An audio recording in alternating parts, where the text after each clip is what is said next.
All right, good evening. Welcome to our school committee meeting for February 24th at 7 o'clock. It's our regular session meeting. This meeting is being both audio and video recorded. Anyone else in the audience? Okay, thank you. We're going to begin this evening by doing the Pledge of Allegiance. And I'll stand. Great. Pledge allegiance to the flag of the United States of America and to the republic for which it stands, one nation, under God, indivisible, with liberty and justice for all. Great, thank you. Moving right along, we'll have roll call, starting on my left. Elizabeth Marcy Thatcher. Rich Fitzgerald. Deirdre Mayu. Gordon Smith, Superintendent of Schools. Bill Fonseca. Terry Olger, Assistant Superintendent for Business. Aria Brachi, Student Representative. Great, and hopefully Gregory Thompson will be here shortly. He's just caught up in another meeting. Correct. We're going to start with the approval of the minutes. We'll start with the approval of the February 3rd regular session meeting minutes. I motion that we approve the February 3rd, 2014 regular session meeting minutes. Okay, motion made. Any second? Second. All those in favor, please say aye. Aye.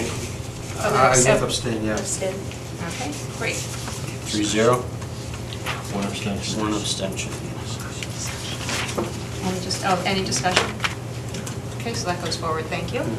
All right, we also have executive session minutes that need approved, February 3rd. Motion to approve the February 3rd, 2014 executive session minutes. Okay, motion's made. Do I have a second? Second. Great. Any discussion? Okay, hearing none. Take a vote. All in favor, please say aye. Aye. All those opposed, please say nay. Abstain. And we have, okay. So we got 3-0, one abstention. Thank you. Good. All right, so we have committee and subcommittee communications. We can start with Aria. Thank you. The ABC 40 honor roll feature is right around the corner. It's on Friday. People are expected to come at 4:40 a.m. Repeat that time? Yeah, I was actually just in an environmental club meeting, kind of going over what we're going to be saying. Really excited for that, and the breakfast that will be served too. Spartanum is also next week. Oh, wow. Formal rehearsals actually start tomorrow, so it's the 7th and 8th of March. Really excited about that. And Paige Seuss also broke another record for high jump. Not surprised. That was in the state meet? Yes. State meet, yeah, awesome. Have they started selling tickets here for Spartanum? I don't think so. Okay. All right. Saturday, March 15th, I think you found this flyer in your mailbox.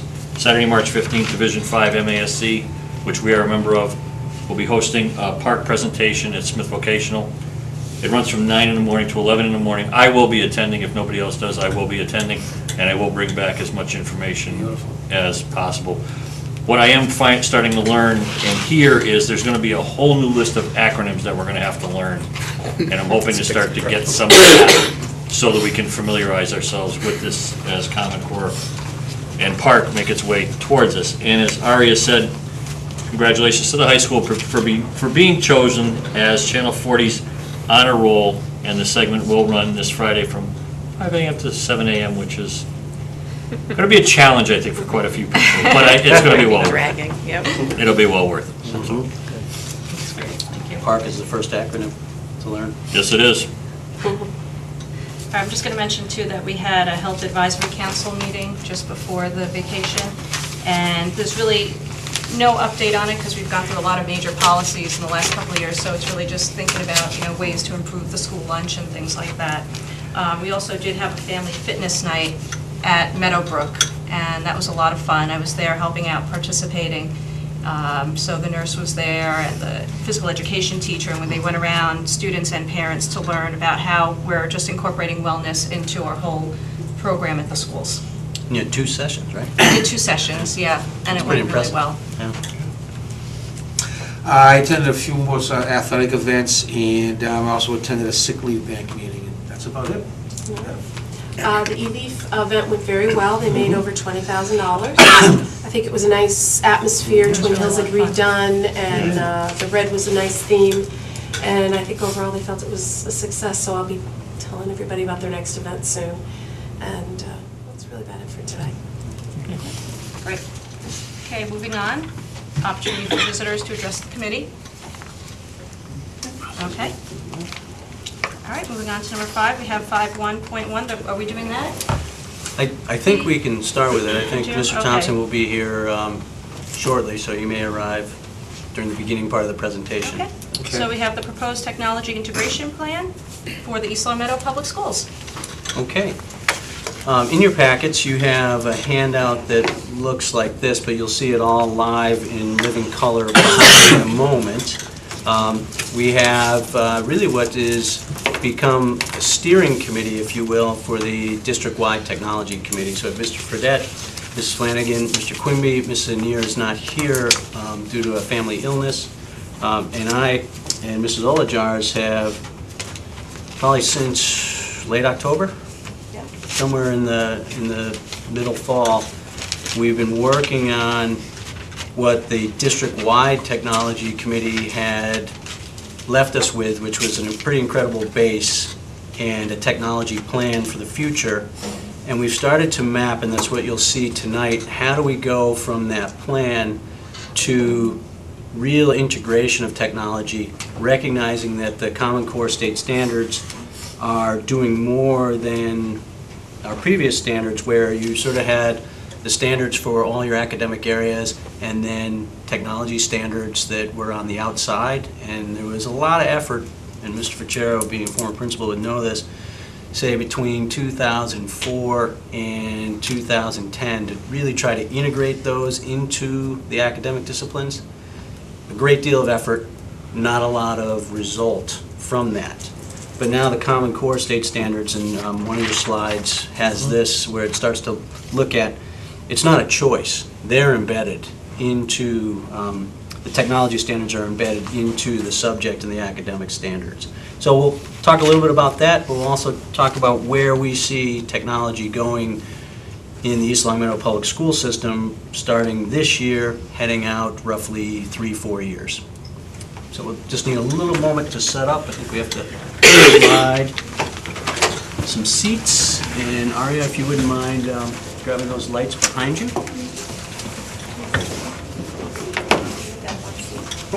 me grab slide that just a little bit further. In a cup? Oh, in a cup, sorry. So thank you so much for having us today. We are really excited about this proposal.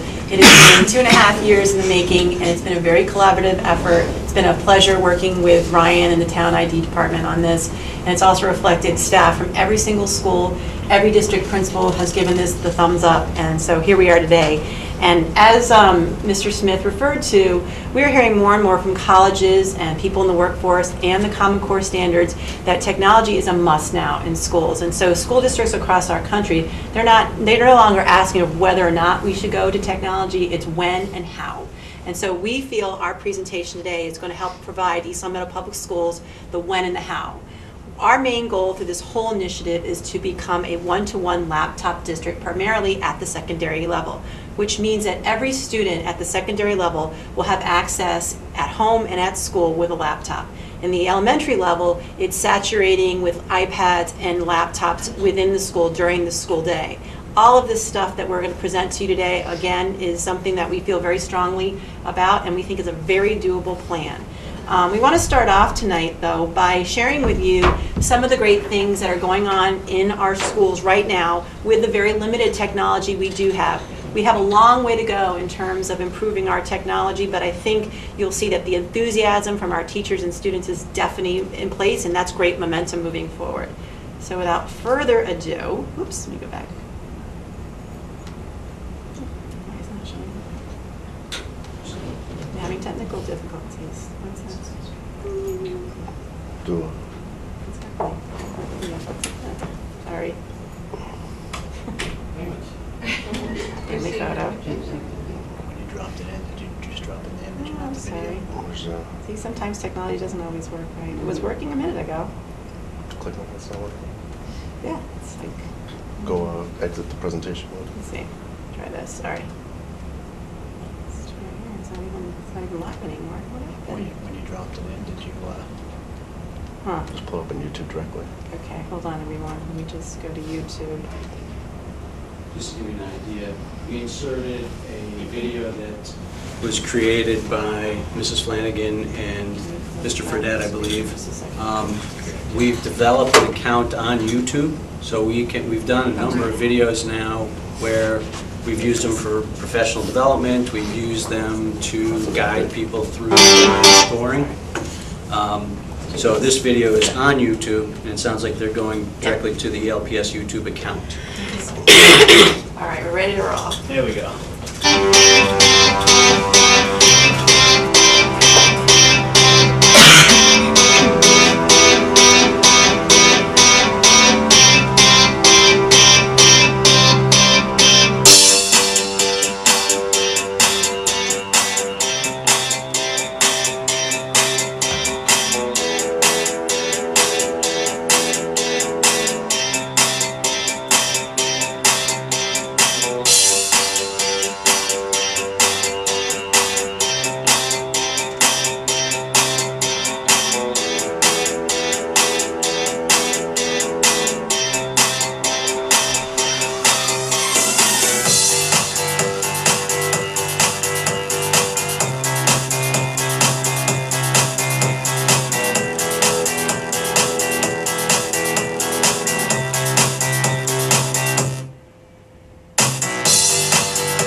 We've got to make sure that our young people, all you guys, have every tool that you need to go as far as your talents and your dreams and your ambitions and your hard work will take you. In the East Long Meadow Public Schools and probably schools across Massachusetts and the country, a main focus is making sure that in all grade levels we're putting students in a position to become critical thinkers, problem solvers, and to be able to collaborate with their peers and their teachers while they're doing this. Technology has to be a tool, an instrument that enhances that process. When you get into the business world, when you get into the world of academia, everybody's really ahead in technology, and in the meantime we're really falling behind in schools with Common Core standards and preparing students to be college and career ready. We shouldn't be falling behind in technology usage. We should be the leaders of technology education.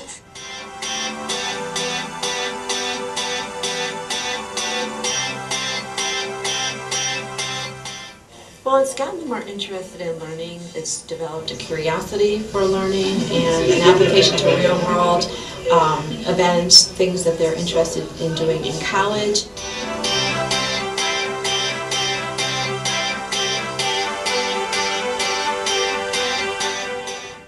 You can collaborate with other people easier, and you can publish, and you can get pictures on to go with your story, and it makes your story a little better for the reader.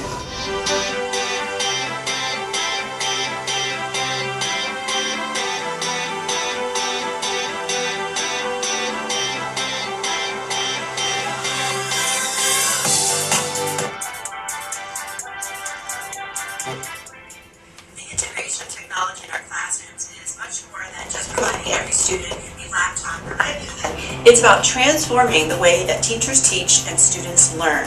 Technology is so powerful because it provides our students a suite of tools in which they can develop very complex thinking skills, and they can also be highly engaged. These are the kind of opportunities that we want to replicate for our students so that they feel comfortable and prepared when they go into the real world. We, as teachers, need to prepare kids for the job in real life when they go to get a job. This is an age where everything is done on computer. Everything is done in technology. You have to walk into your job knowing how to use a computer. So it's super important for us to really start stepping away from the paper and cut and paste kind of projects and assignments, because this is not valuable to their future. We need to get them on technology, exploring different avenues to show their understanding, because this is what they're going to be asked to do in their real life job application. I mean, I think when we think about 21st century learners, they have to be ready to be in the global community and be good communicators and understand other cultures and other parts of the world. I think it's a lot easier if we all had the information right in front of us, because the information on the internet is such a powerful tool, and if we had access to it right then on the spot, it would be a lot more flow in class, and it would be a lot easier to do projects and all that kind of research. In health education, it allows us to have the kids get the most accurate information, up-to-date information. It also allows for the kids to be creative using things like Google presentation, PowerPoint, Prezi, where they can be very creative in how they present that information. It's no longer about just using internet to find information. It's more about using my problem-solving skills to collaborate, to create, and to compose for a product that I'm really proud of. This site right here, we can make our own music and write it out on a sheet here, so that way we can play it in the class and we get a better idea of how the chords work together, rather than just fumbling around on it with our instruments. I like to use it because you can be creative and write anything you want. I would love to see us connect our classrooms to the outside world. For example, we could have pen pals in England. We could also Skype to an author and have a discussion with them about the writing process. It's good to be able to speak to them on their level and use the technology that they use to speak to them. So with my Twitter account, I'm able to get a message out, whether it's safety or security or some funny kind of phrase or something, or a hashtag or something like that, and the kids really respond to it and they connect through social media. It's important because it's a more interesting way to gather information, and it really uses what we mostly use outside of school. It takes it inside.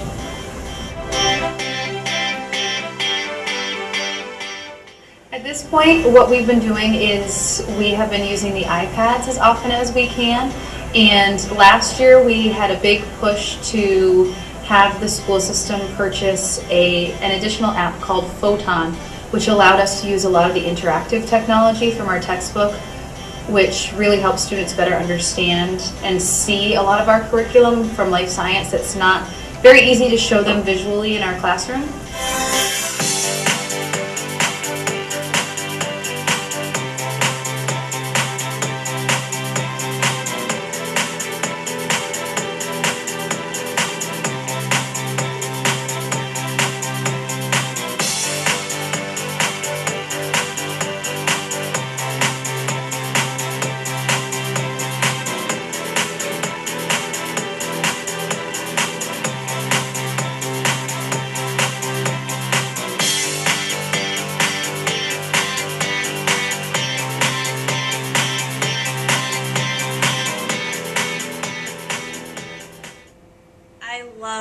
Going to East Long Meadow High School. I learned so much, with time management. I was really pushed by all of my teachers, and I think that definitely shows, I think all of my classmates would agree.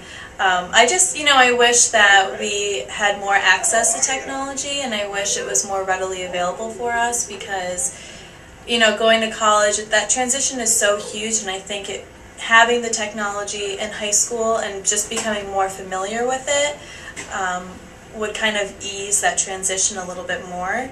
And I think that, I have a Mac, and I think pretty much my whole school, they own Macs, and that was definitely something to get used to. So, when you go to college, you don't want to feel nervous to be using your laptop. That's basically your brain. It's your, source of success pretty much. I think it's really important to, learn all of those key things in high school. So I think it's really important.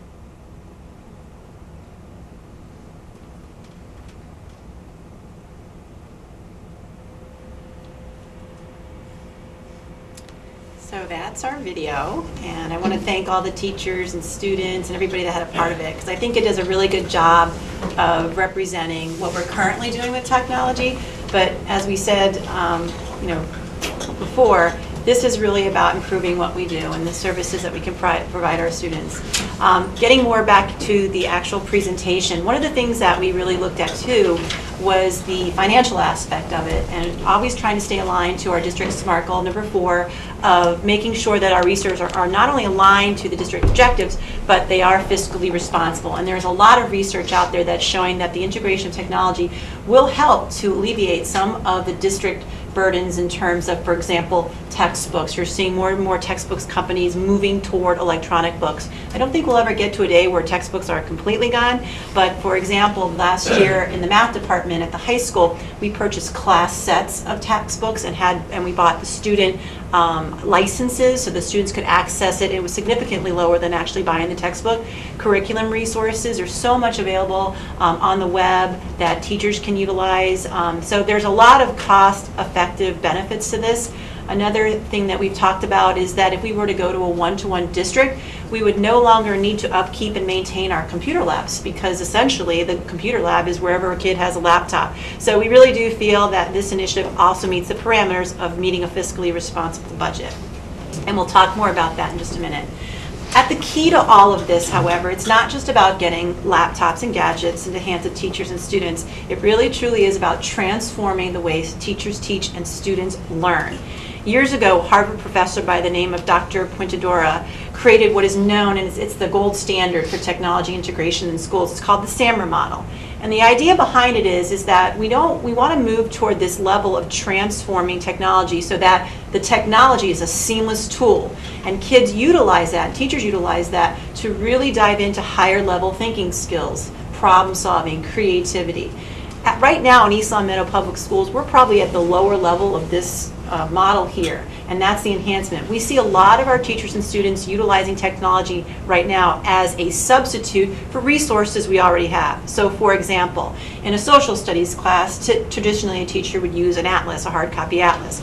What we're seeing teachers using is things like Google Earth, which I'm not sure if you're familiar with the application, but it's really cool.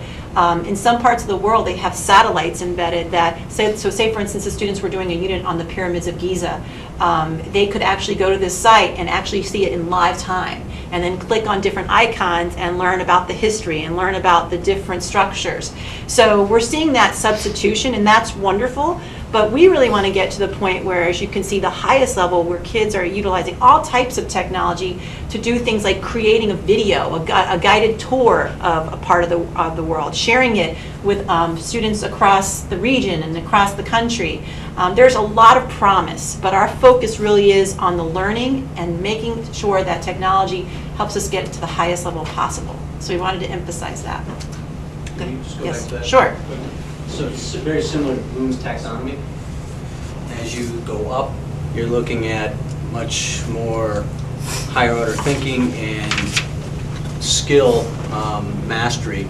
If someone were to actually, if our students began to redefine, so going all the way over to use that, Mrs. Flanagan just mentioned the example of using Google Earth. Well, instead of just using Google Earth, you create a narrated Google Earth guided tour and share this online of the pyramids. It's pushing students to gain those skills, which is something that the young lady who graduated in 2011 was talking about. You know, the more we can have students have the opportunity to master certain skills here, the better prepared they are as they graduate. So some of the benefits of a one-to-one classroom, first and foremost, if students are to have a one-to-one laptop at home, it's 24/7. They have access to tools and resources. So learning doesn't stop in the classroom. Learning can potentially happen anytime, any place. The other part of it is that it will help us make our curriculum more real-world based and more relevant to our students, because again, the access to information and resources is just endless. We've seen already in a lot of the high school classes that technology has helped with collaboration and communication, and I'll talk a little bit more about how we've been utilizing Google Apps for that purpose. Another big piece is the informative assessments. We're seeing more and more teachers utilize technology to, for example, if they're giving a homework assignment, the students have to take an online quiz at home. Well, as soon as the students take the quiz, the teacher gets instant results of how they're doing. So the lesson for the next day immediately picks off of where there were deficits or where there were challenges in the learning from the night before. So it's a powerful tool in order to get diagnostic information and personalizing instruction for students as well. And then lastly, I think technology is a given. It really does breed a great deal of creativity and innovation. It's one of those things that kids get really excited about. I don't know a student yet who has said that they don't like working on a laptop. So these are just some of the benefits that we wanted to highlight for you. So as I said earlier, this has really been a well thought out plan. It is something that we've been working on for several years. In 2011 and 12, the district established the District Technology Committee, and it had representatives from all over the district, including principals, teachers, paras. The superintendent was part of that. The district IT department was a part of that, central office staff, and our goal really was to self-assess how we were doing with technology. In 2012 and 13, we completed the mandated district technology plan that's required by DESE, and that was something that was really, truly a big project for all of us. And again, we took a hard look at what we have in place and then the direction we'd like to go in. We also did our homework. We visited 2 districts that were one-to-one schools, Natick and Gateway, and asked a lot of questions. We asked, what were some of the things that were going well? What were some pitfalls? What were some obstacles? So we feel like, we've really reached out to try to think of everything, although, we haven't thought of everything, but we've been doing a lot of homework. And so after that, we started to put together the plan that you're seeing here today.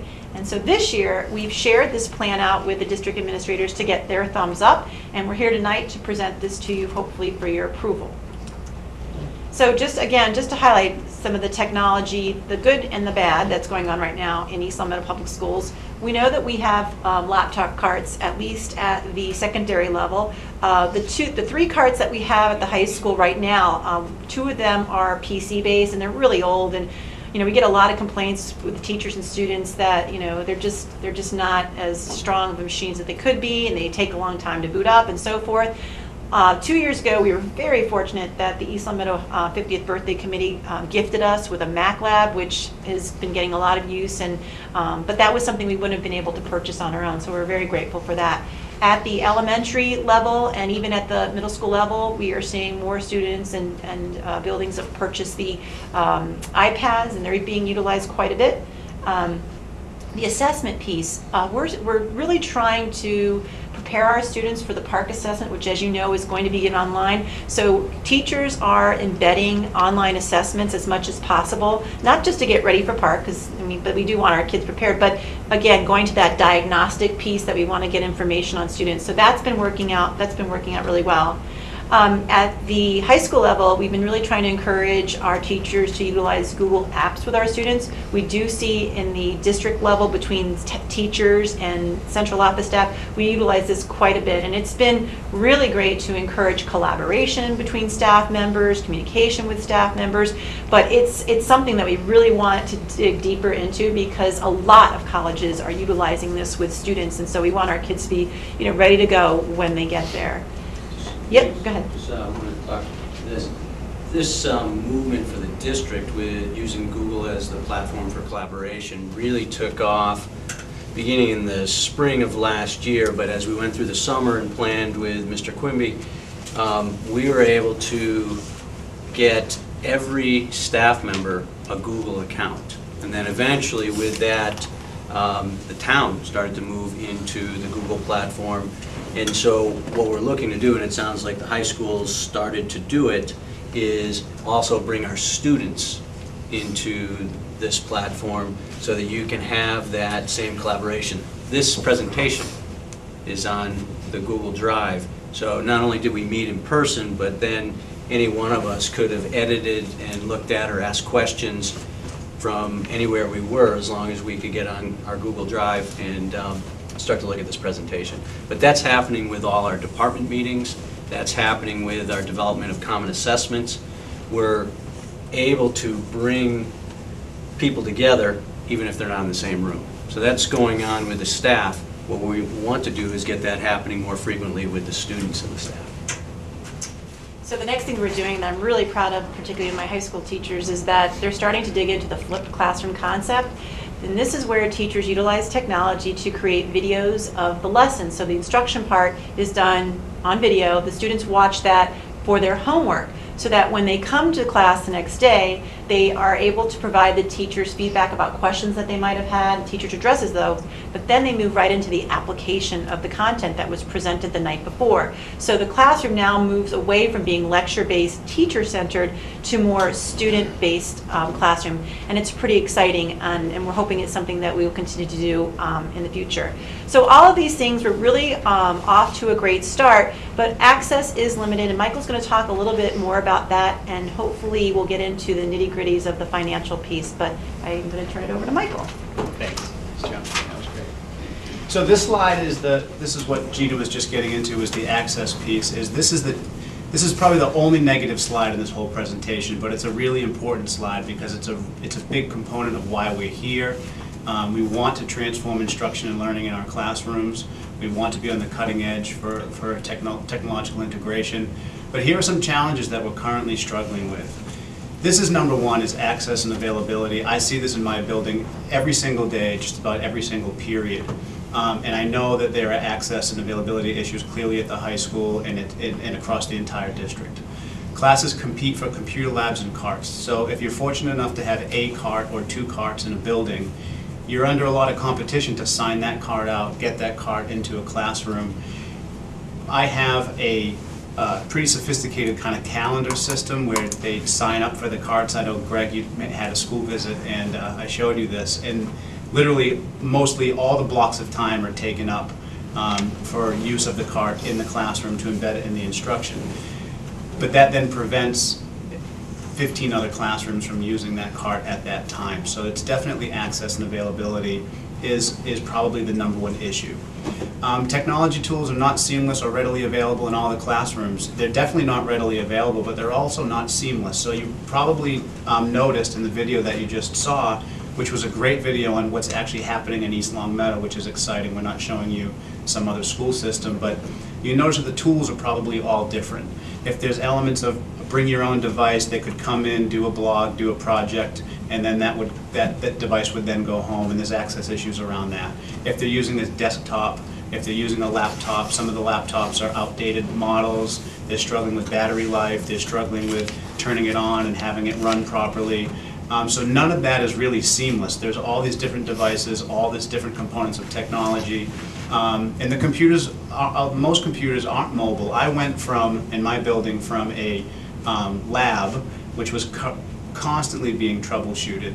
It wasn't mobile. Teachers would just use it to basically have students take some sort of an assessment, like STAR assessment, or some online assessment that they had planned for after a lesson was taught in the classroom. So it wasn't mobile, it wasn't directly linked to the instruction that was happening in the classroom. It wasn't building these high-level skills that we want to with creativity and collaboration. And the IT side of things definitely can talk about how much they were in the buildings troubleshooting these labs that are outdated and getting quite old and difficult to manage. And that gets into the aging equipment. If you don't have a new updated Mac lab, if you're not fortunate enough to have one, then your equipment is really outdated. You get freezing, you get shutting down, you get no battery life. Sometimes it can take up to 20 minutes to start. Links sometimes can take 60 seconds to download.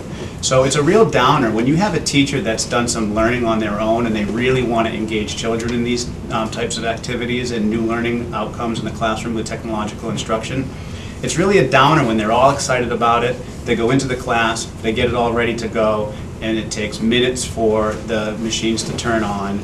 You can't download your links. A battery life ends up shutting down in the middle of instruction. They don't want to go back and use it again. They don't want to try to improve themselves in this area. So this slide was incredibly important to sort of articulate those concerns to the committee tonight. So we put that in there. But that's the only negative thing. Everything else is positive and exciting. So. The next 3 slides that I'm going to talk about is the actual implementation plan.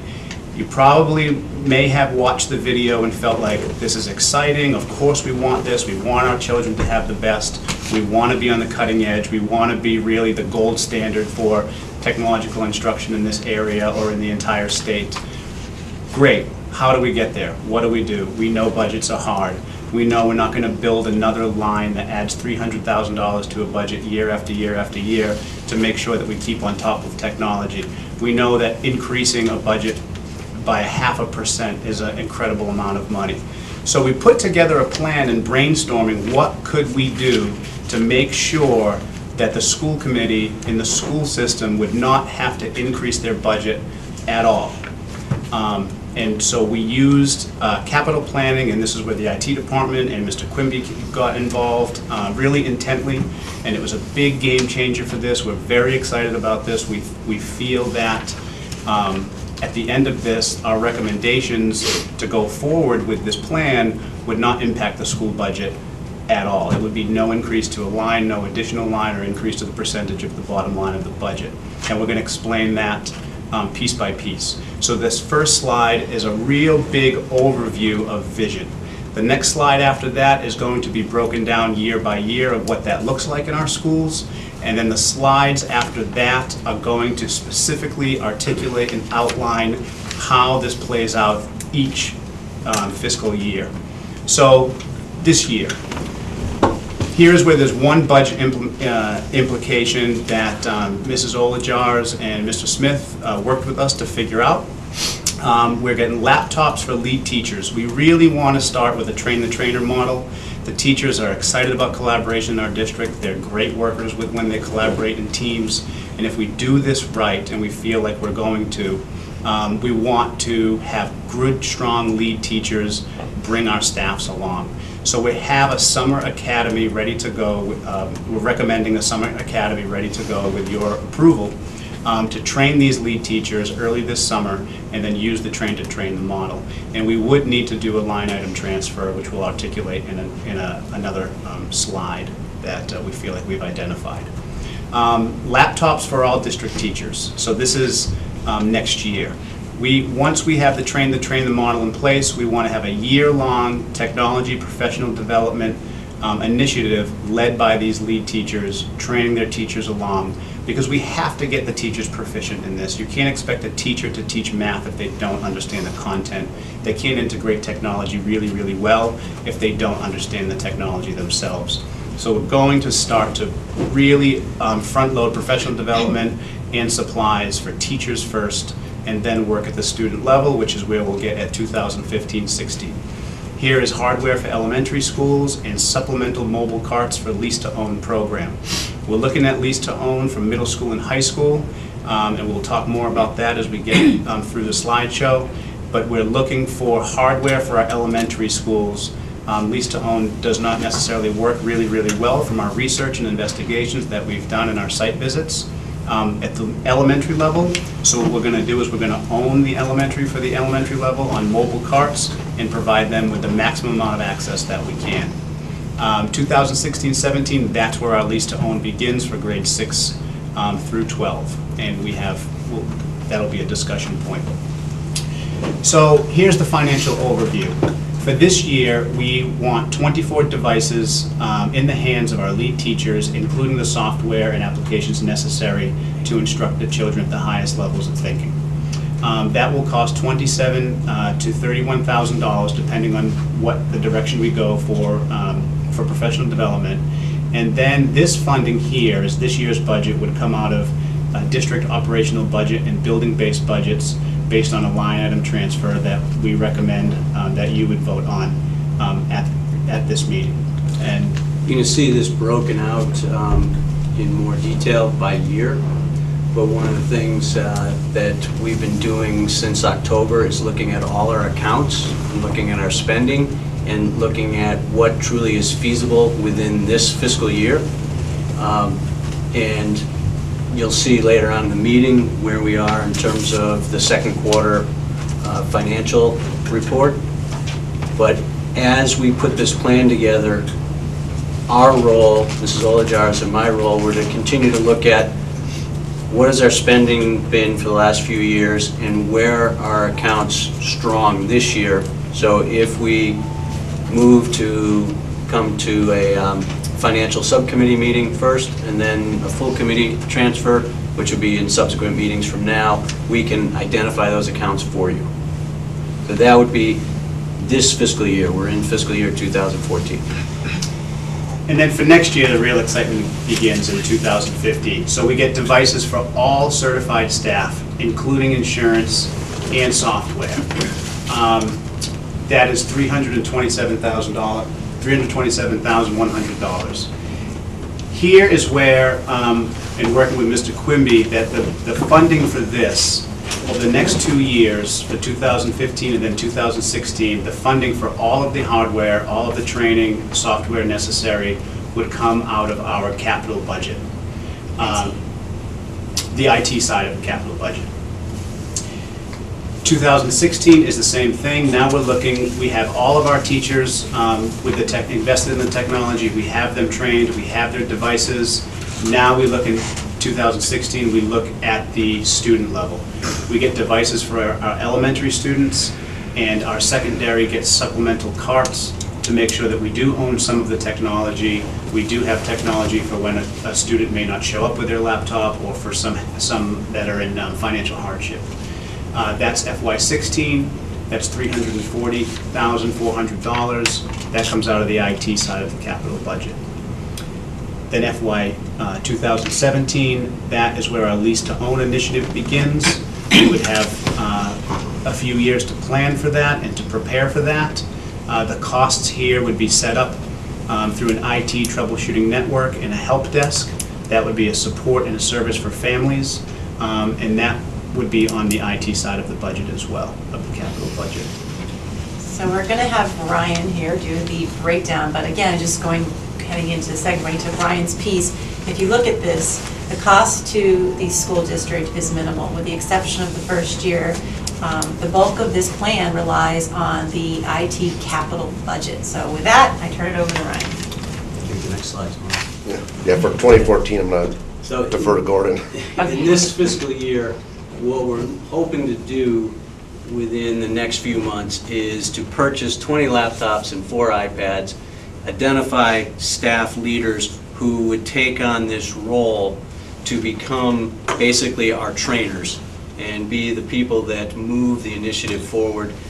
That would happen hopefully at the end of June, weather permitting, that we have no more snow days. We could actually set up this academy at the end of June. So as we started to look at this, we asked the buildings to look at their professional development money and make sure that across the district we can encumber some of our existing professional development money to make sure that either a 2-day or a 4-day training happens. We'd like to see the 4-day training happen, but we can, if we do not have the professional development funds to pay the $8,500, we do hopefully have it encumbered to get the $4,500.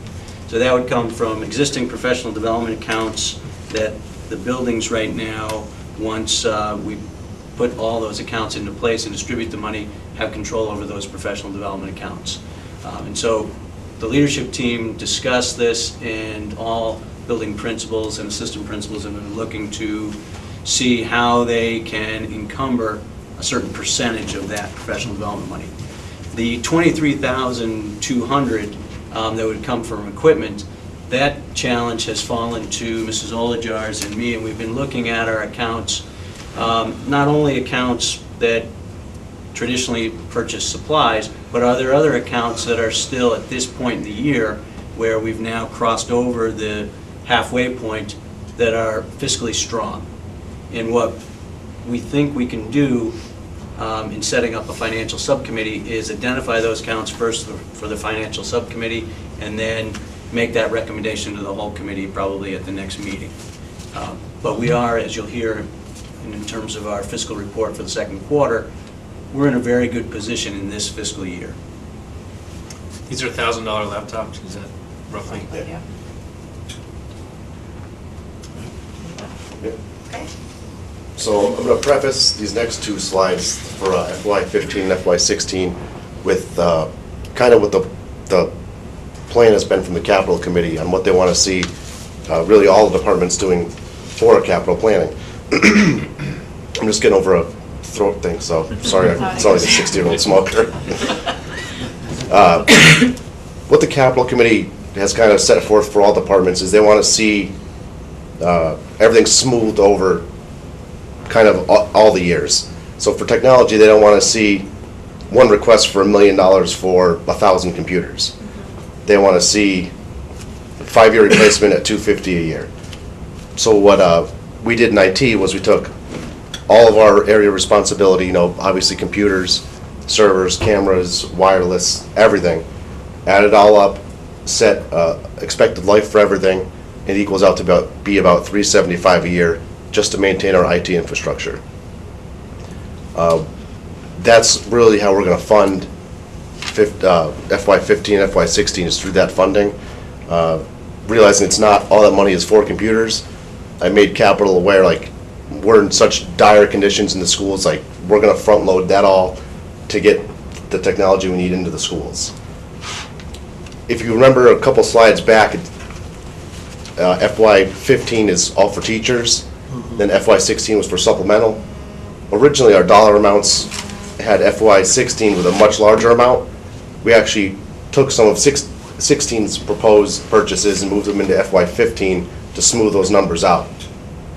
That's kind of where we left off, leave us with a 2015 where we're looking to buy 260 laptops, 54 iPads, and 8 carts. May I mention one thing? Yep. If I'm understanding it correctly, the 260 laptops, that's renewing computers that our teachers currently have across the district. So it's going from, in many cases, not so much at the elementary where we did purchase laptops for staff, it's going from a desktop situation for teachers to a laptop situation.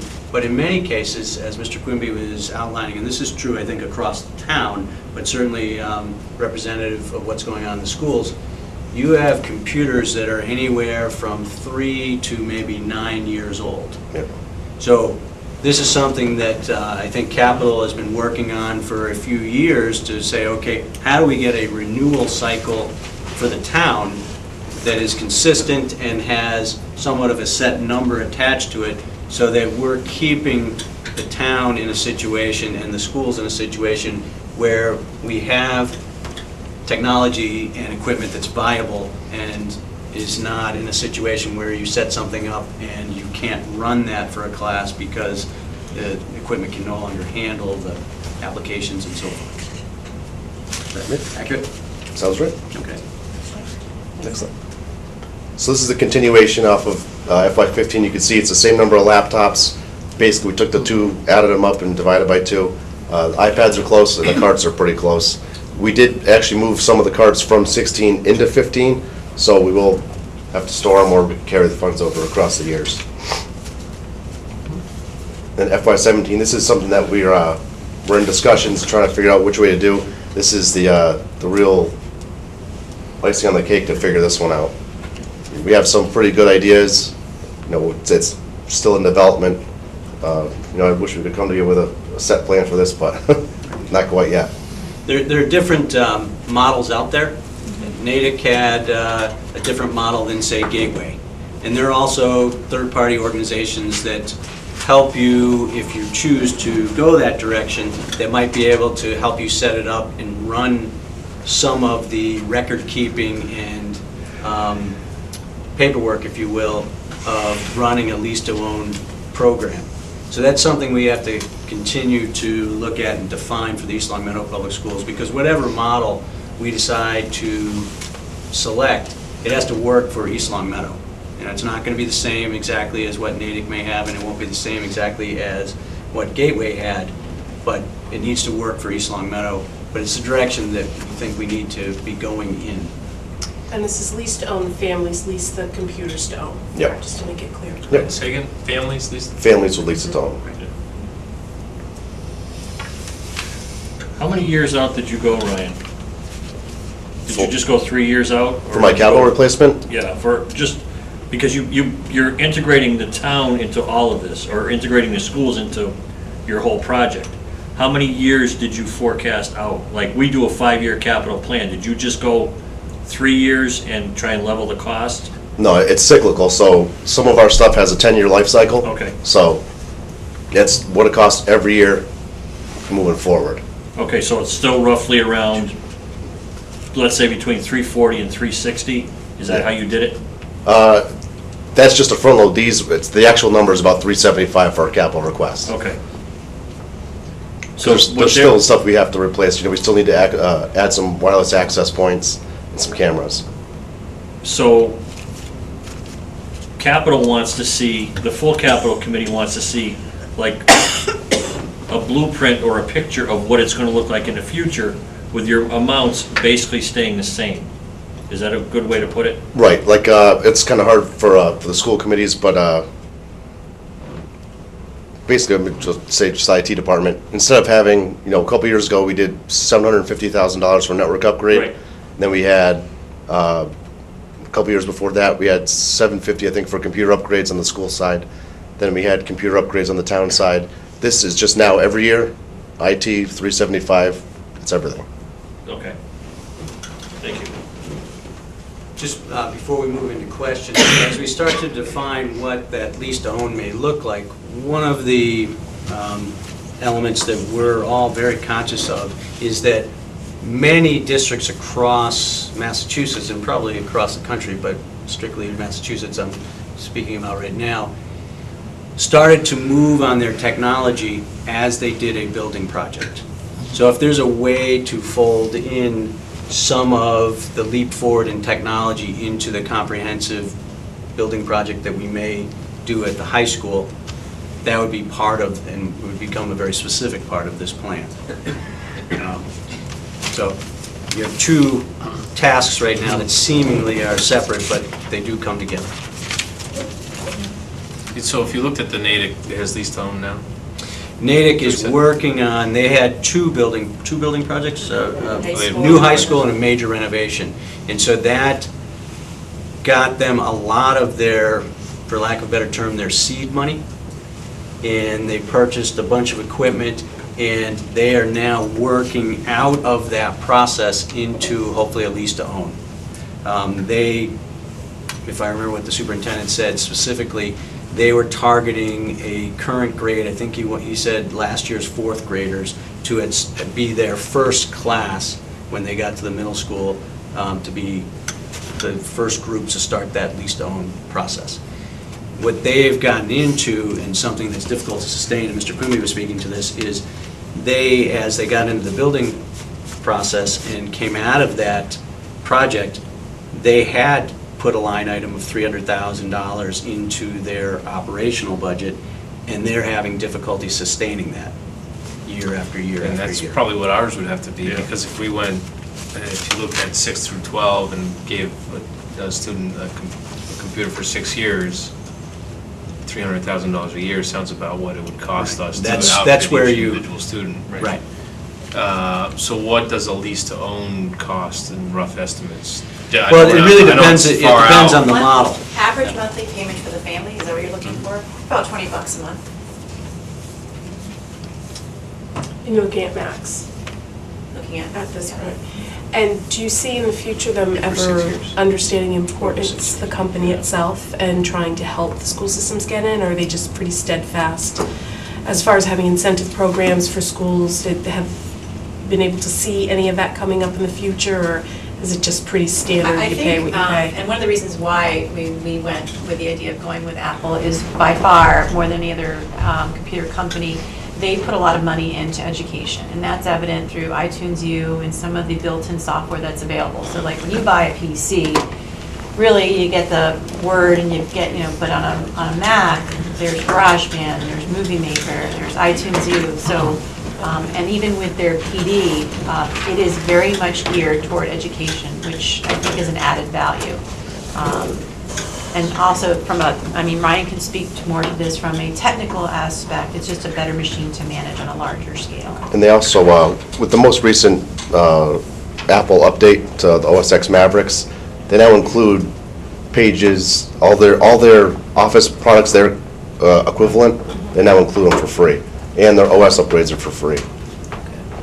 Which is it's a huge, that's $60 per device. Well, I know when we talked about this probably 2 years ago now, at least, one of your concerns, I think, Ryan, was licensing fees. Yeah. Is that still a concern, and do we see how we would fund those? That's where, with the Apple devices, that stuff would be included. We did also in the capital thing include money for software if we do need to have a Microsoft platform or other software packages. I believe one of you may have said this, and maybe I missed it. Durability of the Apple products, longevity, that has proven to be much longer than some of the other products. So if we're going to be putting this kind of investment into equipment, you want it to last. I just want to say, I want to compliment you, Avi. I really can feel the vision, and they're all very concrete steps, so I really have to compliment you on that presentation with the vision, combined with some very clear attainable steps. So thank you very much. That was wonderful. Very good. I have a question. Ooh. All right. Are we going to see a spike in energy usage because of this dependence on technology as opposed to like traditional classroom items like books? It'll actually be less. To charge a laptop uses a lot less power than a standard computer would. You know, when you charge a laptop, you usually only have about a 65 watt power adapter, versus a computer, it's about a 200 watt power supply. Okay. Yeah, I was just thinking because there'd be more than like what we have already. Yeah, and plus they're not on all the time. They're not always having them plugged in. So. And actually, the renewal piece is that we'd be taking that other equipment out. Right. Yeah. It's gone past its life expectancy. And, which is much I'm less sure efficient. our teachers will be excited. We won't be throwing them out the windows like you see on Second City We do Television, recycle. but I'm sure that there are times where they would like to do that. And I think long-term too, for instance, you may not be ordering the textbooks, so there's the whole process of printing and that kind of thing. And although those textbooks could sit around a school system for 10 years or longer, as we know, it'll all get updated on the website. So it's always going to be newer, and then you don't have these books that get thrown out to order new ones. And it probably, I think that might help a little. Yeah, I was just thinking in terms of charging specifically. Yeah. You know, that, like, sometimes they take a long time to charge, so like they'd be plugged in for a while, but that makes sense. Thank you. You got it. Good. Very good. Thank you. Thank you. Great. Thanks for coming.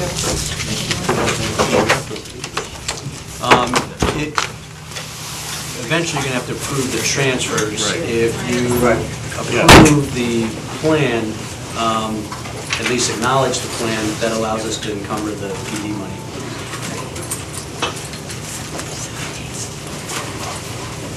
The transfers have to come through you. Right. So why don't we do it all at once? You can do that as That's well. okay? Yeah, that's fine. Okay. Great. All right. Where are we at there, Madam Vice Chair?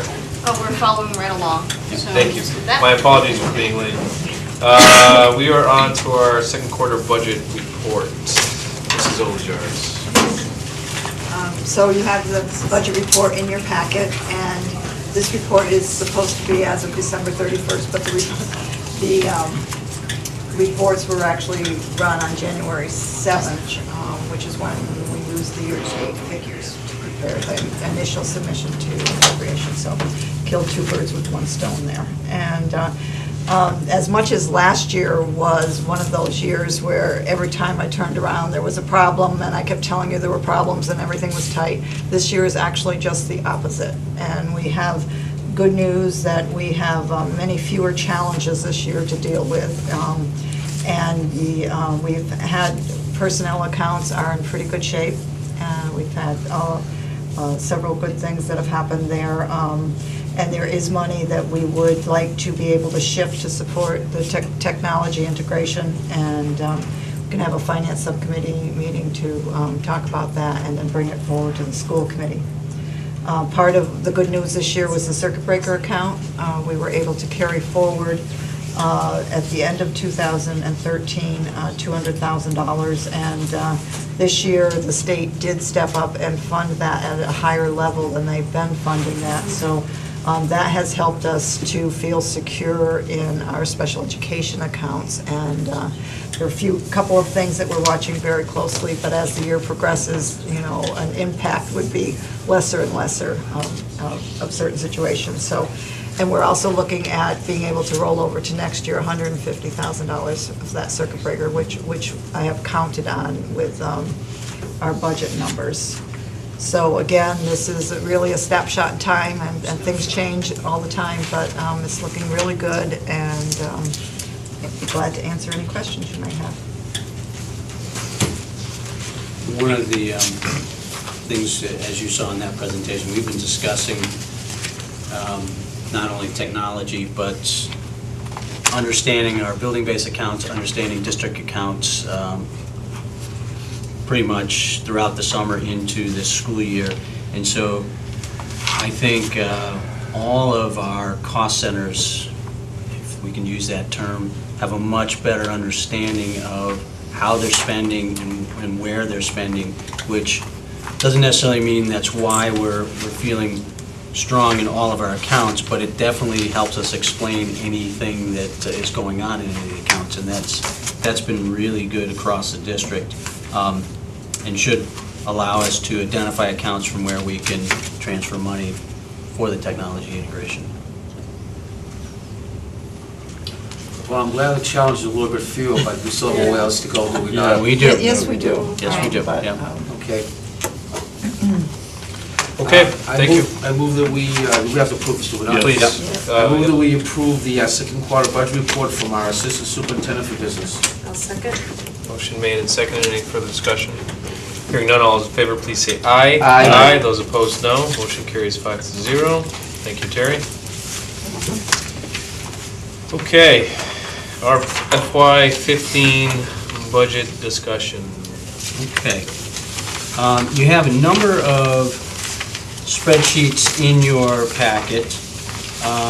If I can take you back to February 3rd, when the leadership team, entire leadership team was here, we outlined for you in a budget presentation everything from the 1% budget parameter, which is a 1% increase to this year's budget, through what a level services budget would look like. Level services meaning that all programming and staff that are in the district this year come back.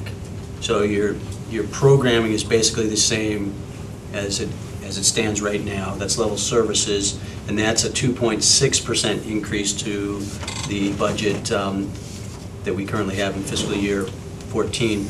And then we spent a good deal of time in that presentation, although I think it was a riveting presentation if I remember everybody's looks as we were going through it, outlining not only how the needs were identified, but also how they connect to district goals, and how it was arrived at, so that you're not looking at an astronomical request in terms of needs. You're looking at what we feel is pretty fiscally responsible, because it kept having to come back to district goals and how do we move the majority or the most students forward as we ask for some specific need through the operational budget.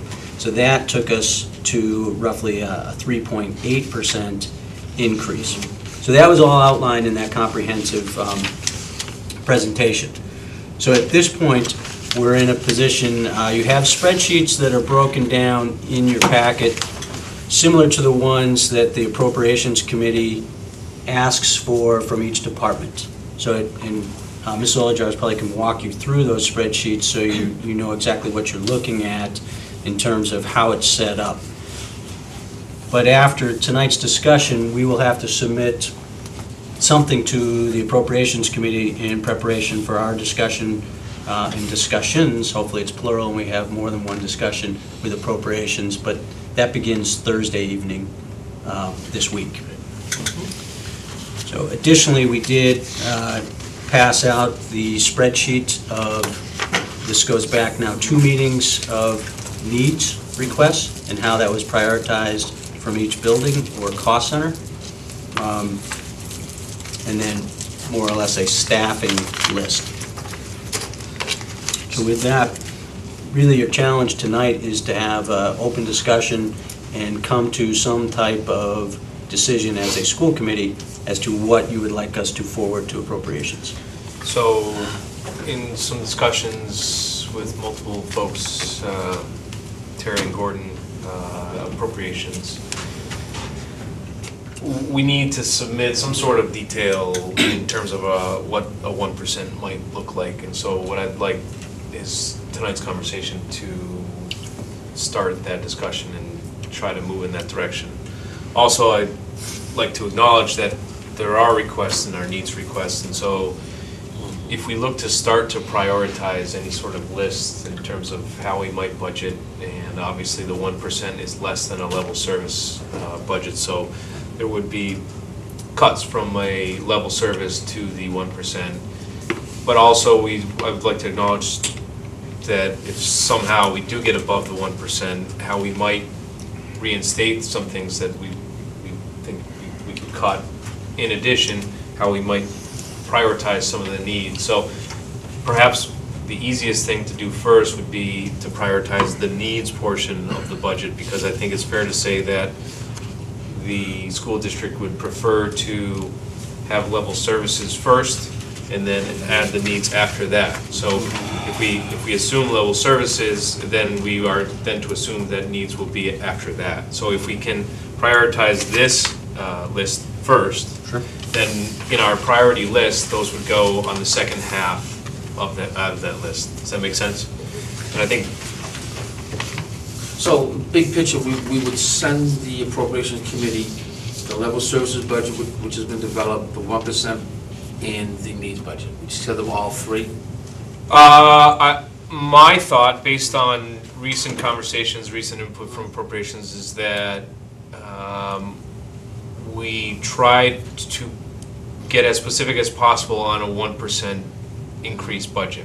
And in doing so would identify, and nothing set in stone, because until we have a final number, we really wouldn't be able to develop a true budget. So, but if we can start the discussion on, these are some things that we might look at to get us to 1%, that will better enable them to prioritize some of the funding, whether it goes to the schools department or other town departments, if additional funding becomes available over that 1%. I know it's a difficult discussion, and what I don't want to do is create any sort of panic or, you know, nothing is set in stone until we get there, but I think in order for appropriations to have any kind of real discussion on what they would recommend to fund for the school department, we need to come up with some ideas on how we would get to that 1%. Right. Just to give you, just to refresh everyone's memory, in January, we were required to send a preliminary budget to appropriations. So similar to that first spreadsheet that is on top in your packet, we gave them a level services, because that's what they asked of all departments. What does level services look like? And then what does a 1% increase look like? The level services is a 2.6 increase on our $27 million budget, $27,146,500 to be exact. So that would be a 2.6% increase. A 1% going from level service to a 1% increase, which is what appropriations is asking us to delineate. We did delineate the number for them. So that's a difference of about $446,115, $116, depending on which spreadsheet you're looking at. So the appropriations committee is asking for Thursday, in our initial meeting with them, a definitive list of the $446,115. A preliminary list. Well, so with details. A detailed detailed list, but none of it is set in stone until the point that we as a committee finalize our operating budget based on numbers that we will have closer to town meeting. But in order to facilitate any sort of useful discussion at the appropriations level, yes, we have to present a 1% budget as they've asked of every department. And within that, we have to provide as much detail, I think, in order for them to have any kind of productive discussion. It's not up to appropriations to decide in the end what to fund and what not to fund. Right. That's this committee's decision. However, to the best of our ability, we have to start to have that discussion so that we can present to them to say, you know, this compared to this, you know, which department, if more funds become available above the 1%, which department within the town might receive those additional funds. It's not an easy task. So let me ask if we do this. We have the needs budget right now, right? This is the needs budget that's above level services. Correct. We agree that level services is first and then needs. We agree there's value in the needs budget. We can Correct. prioritize the needs budget easier than getting to 1%, right? Correct. So let's do the easy part, and that's prioritize this list now, if we could, all right? And I would say that we have two that are second priority, so those would probably be. The way this was set up, this was one of our newer action steps.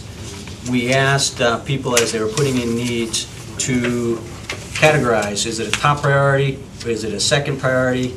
So as you go through this spreadsheet, something that I pointed out back a few meetings ago is that you have a number that do say top priority, and then you have at least 2 that say second priority. Right. So the leadership team already has delineated some of the needs over other of the needs. Hopefully that helps guide you. I think that if you were beginning to break down some of the priority needs, I won't speak for Mrs. Flanagan, but we did have this discussion, and she certainly, since she's here, can add to it, that I think the request for special education is more paramount given how we're moving with inclusion and caseloads. Then, not that either need is not, none of these needs are pie in the sky. These have been carefully looked at and developed and looking to move students forward, but I would say that's a notch above the request for a math teacher. Yes? Yes. Okay, I mean, so. At some point it needs to be addressed. Yes. But we had to make a choice. Yep, okay. So I'm gonna do A and B, right, or BA, basically. For 1 and 2 is BA for now, just so we can help prioritize things. I think you do also have the 2, 3 through 5 schools asking for 1 request that would cover both schools. So you have, and that's the math coach. So that's something to look at. You have 2, and if you're thinking of moving, impacting as many students as possible, you have 2 schools asking for 1 coach. Yep. And would that take priority over increasing the 0.5 reading? Again, I mean, none of these, I think I know, the we reason have that... to put a number to 'em. Right. Right. These are all top priority. If Do you want to take a swing at this and number these through real quick? Well, I got a question, okay. At least there is a reading. Yeah. All right, Right. Birchland is requesting laptops for each teacher. That'll be taken care of. I was gonna say, does that move, okay, so we take that one out, do we take that out of play? That one's out. Yes, Yep. that one's out. Okay, so let's, There's no number. right. So let's just, that, it And Mr. doesn't make it, right, but it doesn't make it any easier, but it's one less that we have to consider. Right. Can I take a stab, Mr. Thompson? Yeah, please. Thank you, Mr. Chairman. Let me just say that then, number 1, the high school's request for special education. I think the caseload presentation alone last time was... Okay. Secondly, I would go with the coach at Mountain View and Maple Shade. Thirdly, I would go with the Meadowbrook RTI. Hang on. Okay, where are you going? Third, you're gonna go to the RTI. RTI? Okay. And then 4, I'd come back to the high school with the math teacher. Okay. Then 5 would be Birchland Park. And ultimately, they are right, 5 Birchland, that could save us money along with it, Educational services, yeah. years. Right. Who else would take years? Right. And then 6 and 7, I guess would be the... district high school or high school district? Terry, district high school? Yes. Yeah. At some point in time, we have to address. No, I understand. Right. So 6 and 7. I know. Okay. Gordon, how's that roughly, I mean, this is all open to Right. further discussion, but just I at a think, glance. and certainly I would invite our principals who are here to weigh in. One of the key elements in any of our discussions is how many students are we immediately going to impact. So I would say that your shared coach is one that has to be, I think it's in the top 2 right now. I would have that in the top 2, if not 1. Over the Meadowbrook RTI, because we're teaching them to read there, and they're reading to learn when they hit 3rd grade. Right. I mean, is that, that was my only flip-flopping those 2. But you guys know better, I know, education-wise, you know better than I do, but I guess I think at your younger grades, the more we can get support and the coaching model fully entrenched, the better off we're going to be. But I would open that up to our principals. That's not to say that any of these needs are not important or in any way weren't thoroughly discussed as we put them in. Right. So that, in asking my recommendation, I would start there, and then I would I think hitting the special education at the high school is really important. The caseloads are well above any average, not only in our district, but well above averages across LPBC. No, I was just saying above the Meadowbrook, above the coaches. I know the coaches help the teacher, ultimately help the students. Right. But I'm just saying the direct intervention with the students at Meadowbrook That's- wouldn't be a yeah, that's priority hugely over the important. coaches, not the high school, special ed. I'm not talking about that. That's a priority, I think, a top priority. I don't want to say anything because, of course, Lisa's here, so it's sort of like, we're cutting each other's throat almost to say, like, if Mountain View and Maple Shade are going to get their math coach and their instructional support for mathematics, then Meadowbrook's not going to get what they need, and I feel like we both need that, right? But I will speak just about the math coaching. So we do try to be data-driven, but we also try to be realistic. And when we look at past trends of mathematics performance in our district, they don't meet our performance in ELA. And I feel like a good qualified analysis that I've made is we've put full-time literacy specialist support in all of our schools. That Mountain View has their own, Maple Shade has their own. We've put a part-time coaching model for ELA in Maple Shade and in Mountain View, full-time coaching model for Meadowbrook. There's a coaching model already that has been in place, I don't know for how many years, at the middle school level as well. And then when you look at our middle school math scores, I feel like our schools are taking ownership of those math scores as well. So my question is, when is our district going to start supporting mathematics the way that they support ELA? I agree. And that's where all that came from. And I just wanted to add something as well. Michael was very supportive, and he was a big push in helping Meadowbrook get a coach last year. As much as you know how I feel about early intervention, and I think that's huge, but you guys know, I was like a broken record last year about the coach. I'm a huge proponent of coach. And you want to talk about impact. A coach, I don't think people understand how much of an impact a coach has. Think about it. The coach raises the level of instruction in your entire building when they work with staff, and that has an impact on all of the kids. So, okay. So I guess the reason I put the coach as second is because looking at it logically, right now Maple Shade and Mountain View, there's a zero math coach. Yeah, you're right. At least if we don't, whereas at the Meadowbrook, they still have the .5. Okay, you're right. You're right, and So, yeah, no, that's how I I agree felt with that, that. we don't have the math coach. Right, so at least it's a start, Right. We're trying to spread, I don't want to say spread the wealth, but we're trying to make sure that we have coaches At in all every these building. different subjects, And okay. just to highlight, that's, that sort of selflessness has been Yes, right, a yeah, thread now I see that's that. common through all our discussions, which makes it a real positive experience to do this type of work with this leadership team. So that's, I can't compliment the leadership team enough with how well they've done this. Secondly, not only did they articulate it better than I did, but I would just add one point.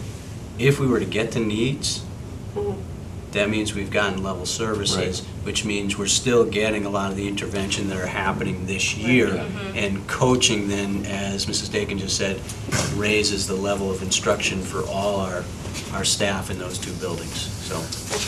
Very good. So we're talking about selflessness, so I think we're good on this. Yeah, I So think we- if the leadership team that is here wants to come and join us at the table, because this is the next part of the conversations that's going to be a little tougher, so any input that you want to give, please feel free to do so. You want to make a motion on this one now? I do. Okay. Should we just review the numbers? We're just trying to respect your living room. Don't worry Put your feet about up it. if you It's want. a playroom. So yeah, Everyone's well, set with the numbers? Well, let's just go through them again so Yeah, that just we're so all, we know where we are. Rich, you want to do it? Sure. High school special education number 1. Then Maple Shade Mountain View coaching number 2. Number 3 is Meadowbrook, .5 RTI. Number 4 is high school mathematics. Right? Yep. Okay. Then number 6 becomes the district. Number 5.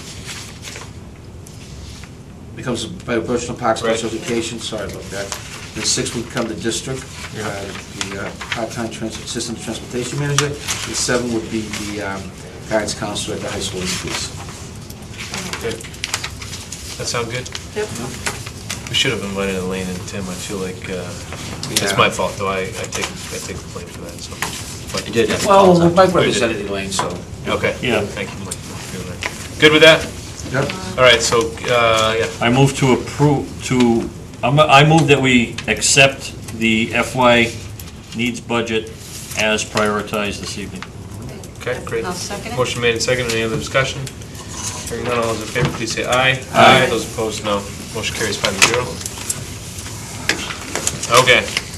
So from there, as Mr. Smith indicated, we need to somehow look at level services and go from level services and reduce that $446,116. We have multiple options to look at.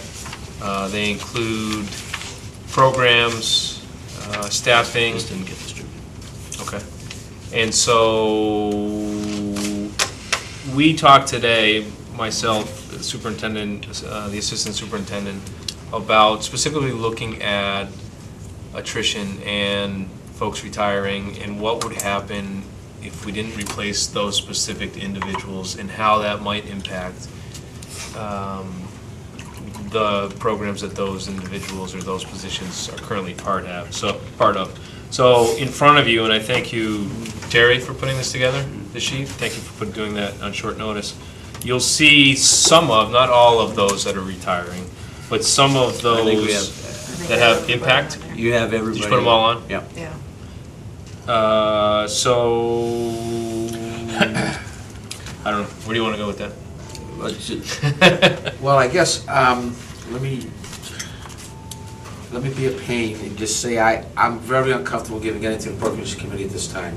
I do not want to give them a list. I say that very respectful Appropriations Committee, and this list is extremely creative.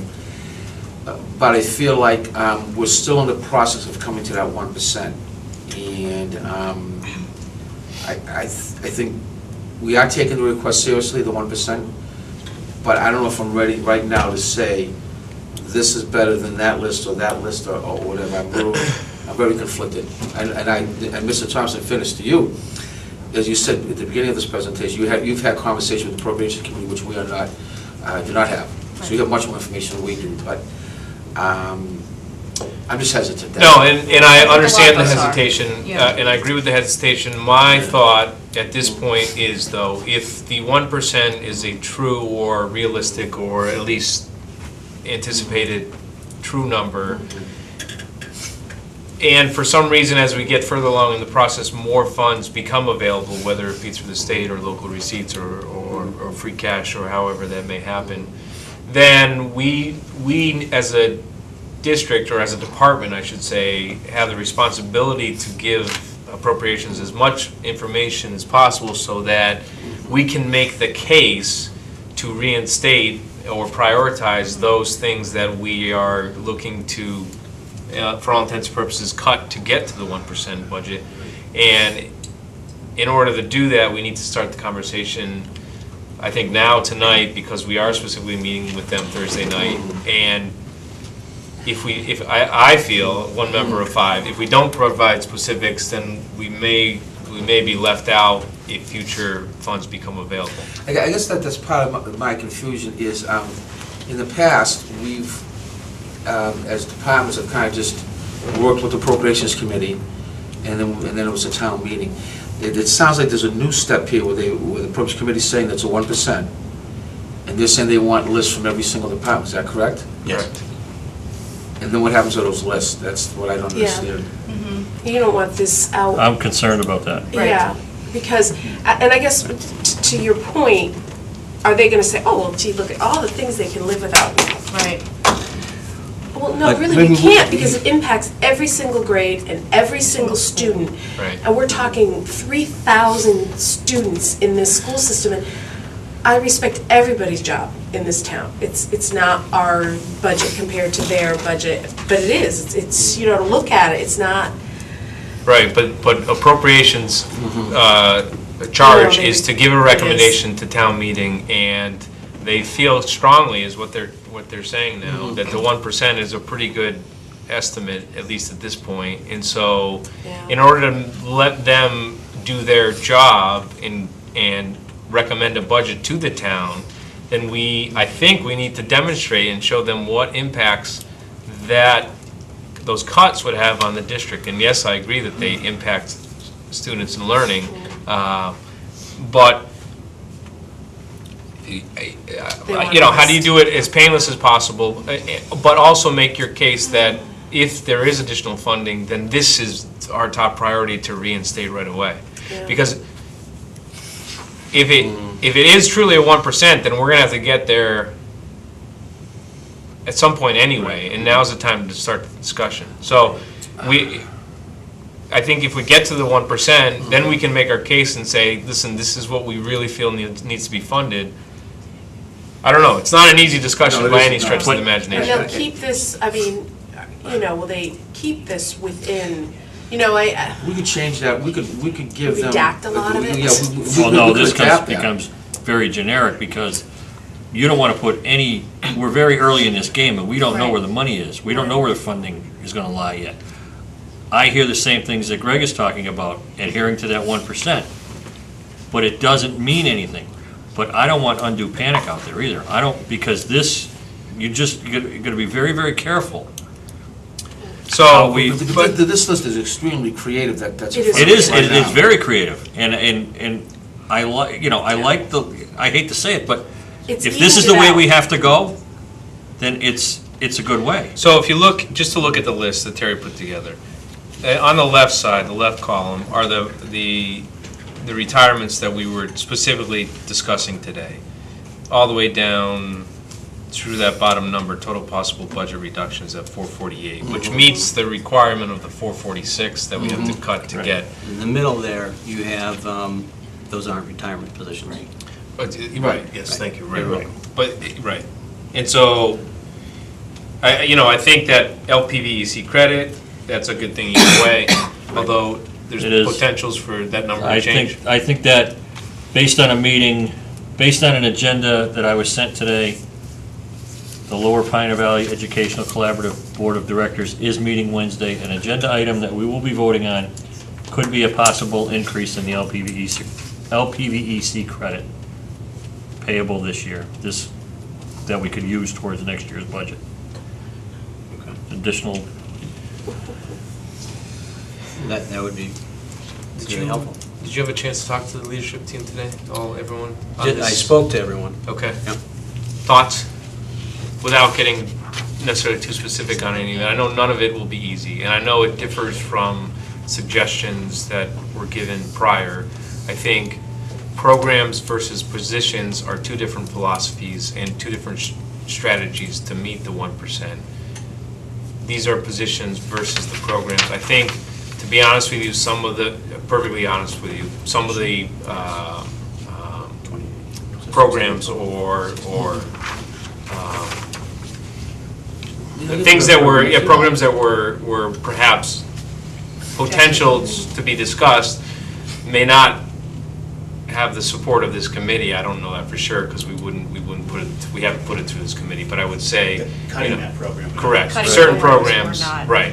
I think positions through attrition are an easier one to look at, not that they're less important, but it means, I don't know, it just seems to basically what you're looking at right now is different than what the leadership team had discussed, but it's looking at known retirements in the district and trying to calculate what type of impact there would be if you did not fill those positions. And I think what Mr. Thompson said very eloquently is what I'm feeling is that we have seen a different list from the leadership team and a different list in front of us now. That's what's making it difficult for me is the process. It would be great if all of us could get together in one room and bang it out. We're not there yet. So that's why my hesitancy is, I mean, I think the Appropriations Committee has to understand that we are very serious about the 1%. But it's Thursday the day to give them a very detailed list. I mean, or do we give them a list which says, at the elementary level, we're going to cut 3.5 teachers. At another level, we're going to cut 2.0 teachers. I mean, do we give them that type of list and then say this is just a work, this is just as is for today, that this is a work that's going to continue, that this is not a definitive list?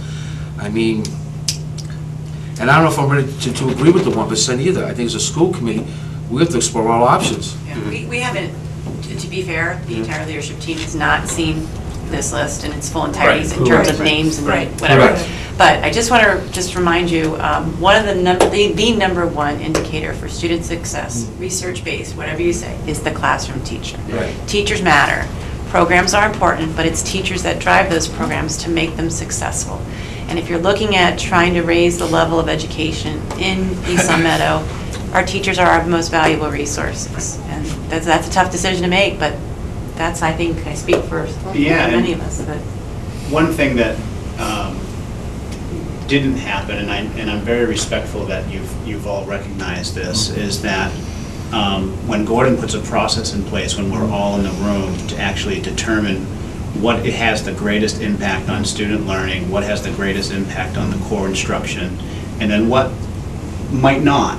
We think very critically about that, and we are very collaborative, and we're very gracious with one another in our opinions. Whatever list you have in front of you, I don't know what schools that impacts, what classrooms those impact. I don't know what the negative impact that's going to be on student learning. And we always think about it with that in mind. What is the positive and negative impact on student learning? And just like Gina said, she said it best, teachers really matter. And I would hate to see that we're going to just be given the number of teachers that need to instruct our children next year, and that was the area that we decided to cut first without ever doing that critical analysis of what was the negative impact. There will be a critical analysis at some point, so that's what we're discussing. I mean, what's impressive about this list is it's the type of list which I think clearly has impact. It's raising class sizes.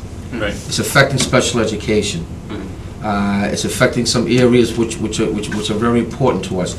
So I mean, it is a very powerful list in all ways, and it does have a downside, as any cut list does. The other thing, though, that it does do is, if you're looking at it with just a couple exceptions, nobody would be losing a position. No, So these are retirement positions. Yeah, they're retirement positions. From a humane point of view, and at least if this is what we do give appropriations, I mean, this is our clearest of what we know. Right. You know, as opposed to, you know, okay, this is what we have, this is what we can give you, this is our best estimate, and then after we know what money we have, then we can all maybe get together and hash out.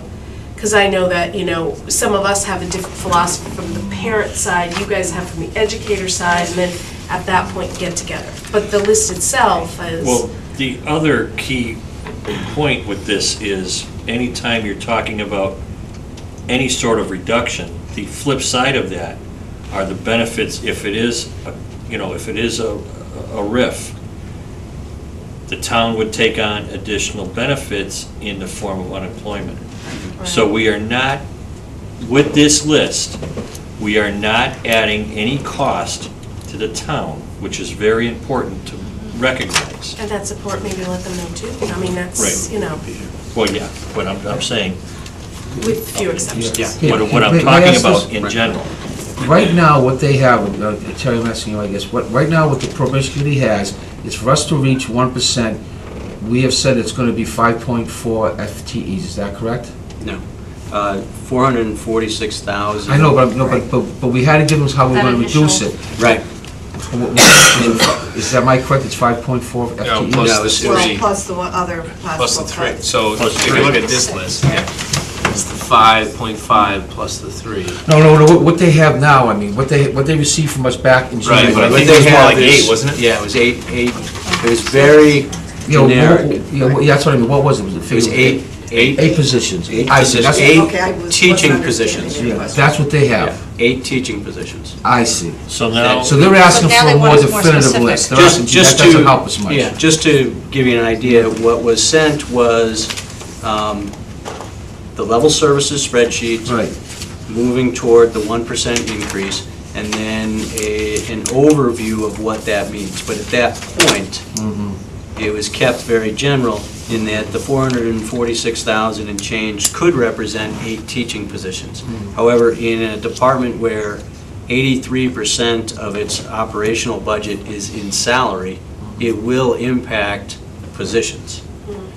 Whether they all 8 come from the teaching side, that was the easiest way to define it. Right, exactly. Right. You know, it could be, we have roughly 7 bargaining units in the district, and so every one of those bargaining units has reduction in force language. So at that time when we presented the number, it seemed unwise to cause any kind of morale issue or panic to invoke reduction in force language if we're not specific as to where it's coming from.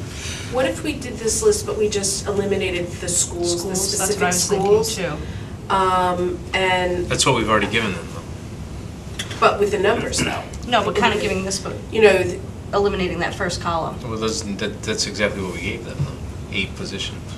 8 positions, this is defining it a little bit more, but it's not just saying what school it's coming from, so it might not get out, you know, because we don't. Well, I think if you're looking at retirement positions, that would be pretty easily.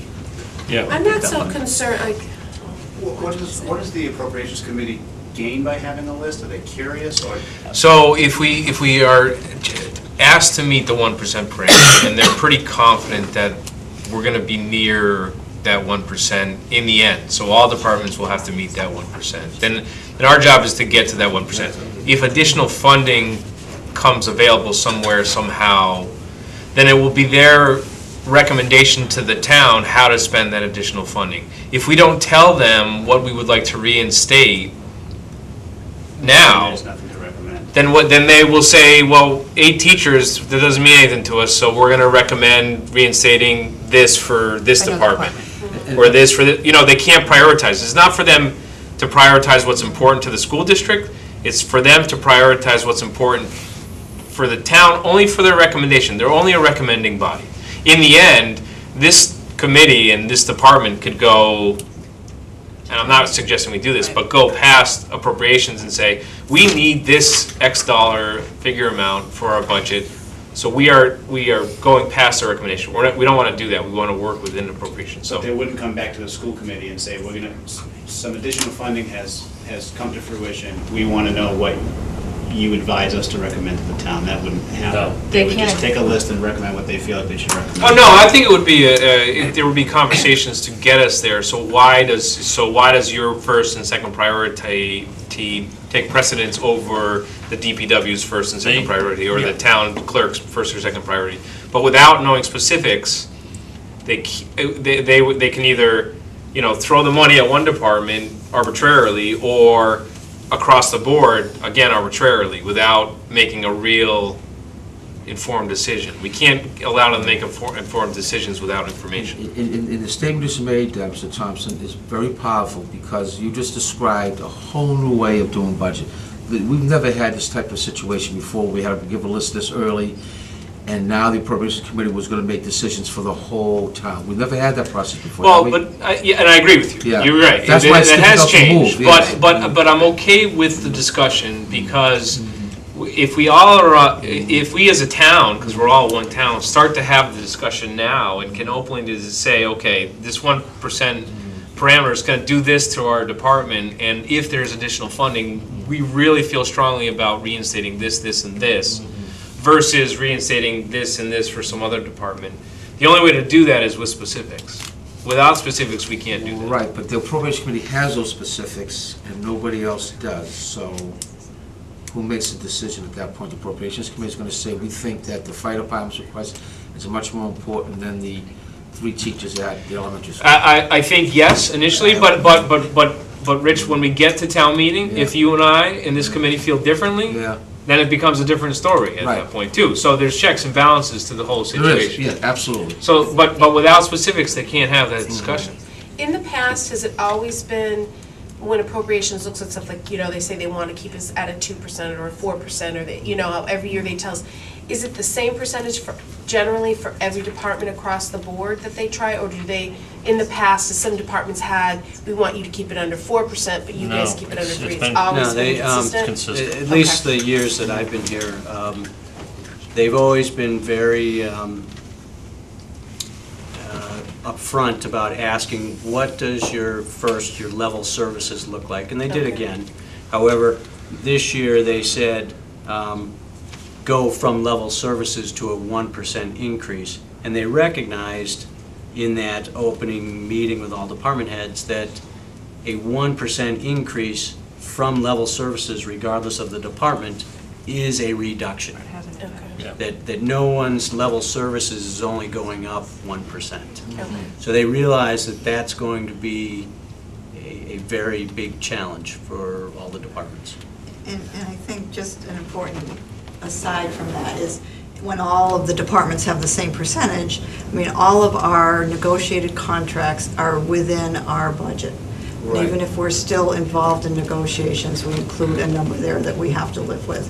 And that's not true with all of the other departments. And then when they do negotiate, then they come back to town meeting. So if that increase had been part of their percentage, they would have been much higher than the recommended percentage. And, in the many years that I've been here, we've gone back to the town twice for very, very expensive special education litigation that we knew far in advance. And other than that, every year we manage our budget and we stay within our limits, and we never go back to the town asking for more money. So I guess I just needed to say that. This is the first year, I've got the longest tenure on this committee right now.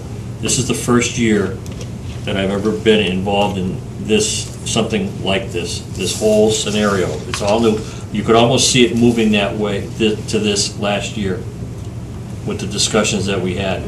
We've always looked at it where they would start with level services, and they would always mention possible cuts, but they would always focus on level services. And then they would say, okay, what are your contractual needs, because they're fixed costs. And that would become part of level services.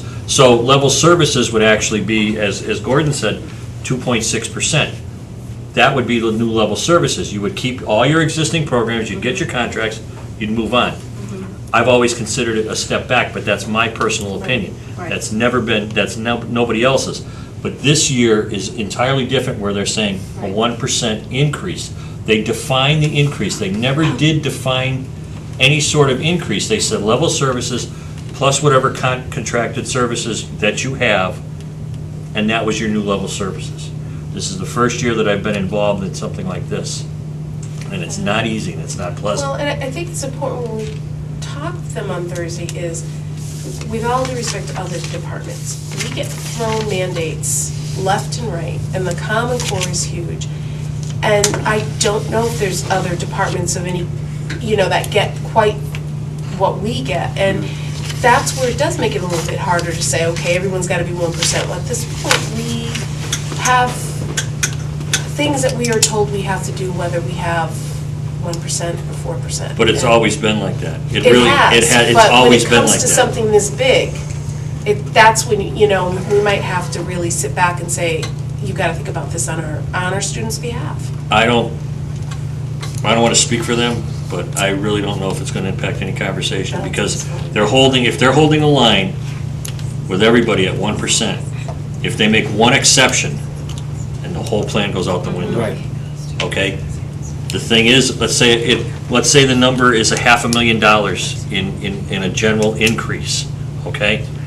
To Greg's point, to everybody's point, they need a prioritized list of saying, where do we, okay, we've got $500,000. They can't tell us how to spend within our budget, but they could turn around and say, okay, with this additional funding, here's $100,000. Then it would come back to us to say, okay, based on this list or whatever list we use, how do we use that $100,000? Or whatever the arbitrary number is. Right. But they could turn around and they could look at the impact that it could have on class size or a specific program and say, okay, maybe it's $125,000. That's the only arbitrary discussion, I think, that we would be involved in above a 1% increase at this point. Because I wonder sometimes, like, when they look at these, are they going to say, they're going to look at those class sizes, and are they going to understand at, say, a first or second grade level how class size is going up, or at a high school level? Are they going to understand the impact? Are they going to feel, well, that the teachers will figure it out? Are they going to, No, I think that's incumbent upon us to explain that. The conversation starter. Right, but unfortunately, a reduction of any kind is going to have impact on students' education. Right. You know, class size increasing has an impact on programs. Right, on the instruction in that classroom. or maybe we give them both lists? I mean, and then, Oh, no. and then it's kind of like there's two different, you're asking No. a lot, there's two different ways of doing this. I don't, Less is more. no. Well, and the reality of it is, we have to start to work towards the 1%, because they've asked us to do Right. that. They've done their work and their research and their understanding of what the budget may look like. They're pretty comfortable now, as comfortable as they can be with the 1% parameter. So now it's our job to get there. And so we have to start making some decisions on how we get to that 1%. And that's just the reality. The House budget will be out sometime in March, and some conversations that I had over the weekend aren't necessarily going to see any additional huge monies pumped into Chapter 70. They're going to be pretty much in line with the governor's, which translated into about a $67,000 increase. Right. There's talk, there's a lot of pressure being put on by our association, MASC, to get to the legislators again, to revisit the formula, which everybody admits is broken. But part of this is like, some of these Chapter 70 increases this year, not necessarily for this district, are makeups for other districts. We went through part of that. Now we're kind of leveling it out. But the fact of the matter is, we're not spending up to the proper amount per student, and that's where the formula is broken. But the legislature's hesitant to take it on because they realize what it would cost to fix it. Yeah. And now you've got all the pressure being put on with Common Core and Park and technology. And the commissioner's saying, well, we'll go for grant money, we'll go for seed money. He's just pulling stuff out of the sky right now. So the bottom part of the chart, the student-to-teacher ratio, in all those areas that are affected, I would think the first is the worst of all of them, and in reality would probably be manageable for a year or two. Yes? No? Maybe so? I'm just curious because I noticed there's 3 classroom teachers that are on this list. And I know we don't want to talk programs. That's the meat and potatoes of our education, isn't it? Right, but if you look at the full-time, the student-teacher ratios, that by changing or not replacing those classroom teachers, those numbers really aren't that crazy, are they? Yeah, you're talking about this. We're talking about that. So those 3 classroom teachers really don't. This is not that big. I think it's important to say you're talking about retirements. Retirements, yes, right. You're talking about not filling retirement positions. I mean, I think the first one is the most glaring out of the 4 or the 3. Right.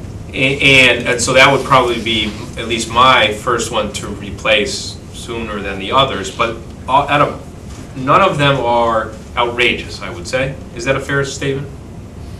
I can't speak to elementary at these 2 right. That's what he's saying. The second grade's challenging. Right, and I agree with that. But we understand that.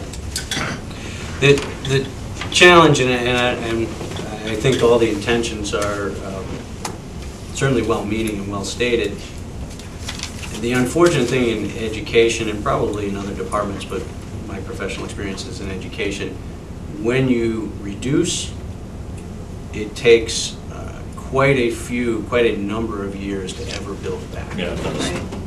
You know, certainly people have lived through reductions, but I think the last reduction was 2008. Yeah. You know, and the reason we were able to build back from some of those reductions were because of ERA grants, not because of operational budget.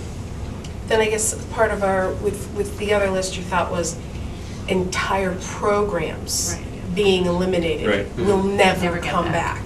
They'll never come back. Right, and that's that, and then there's yeah. But when you say they'll never come back, they just there are, I mean, a skilled teacher, whatever that program is, a skilled teacher can embed that into their regular classroom instruction. There are many schools, districts that do perfectly well without some of the, and I don't want to get into that, but the programs that we have, it's. I've looked at models. I've just looked at models of different districts in this state that embed certain programs. To speaking to Mrs. Flanagan's point, I've talked to colleagues across the state on how it works. Once you get it started, every district is unique. Yeah.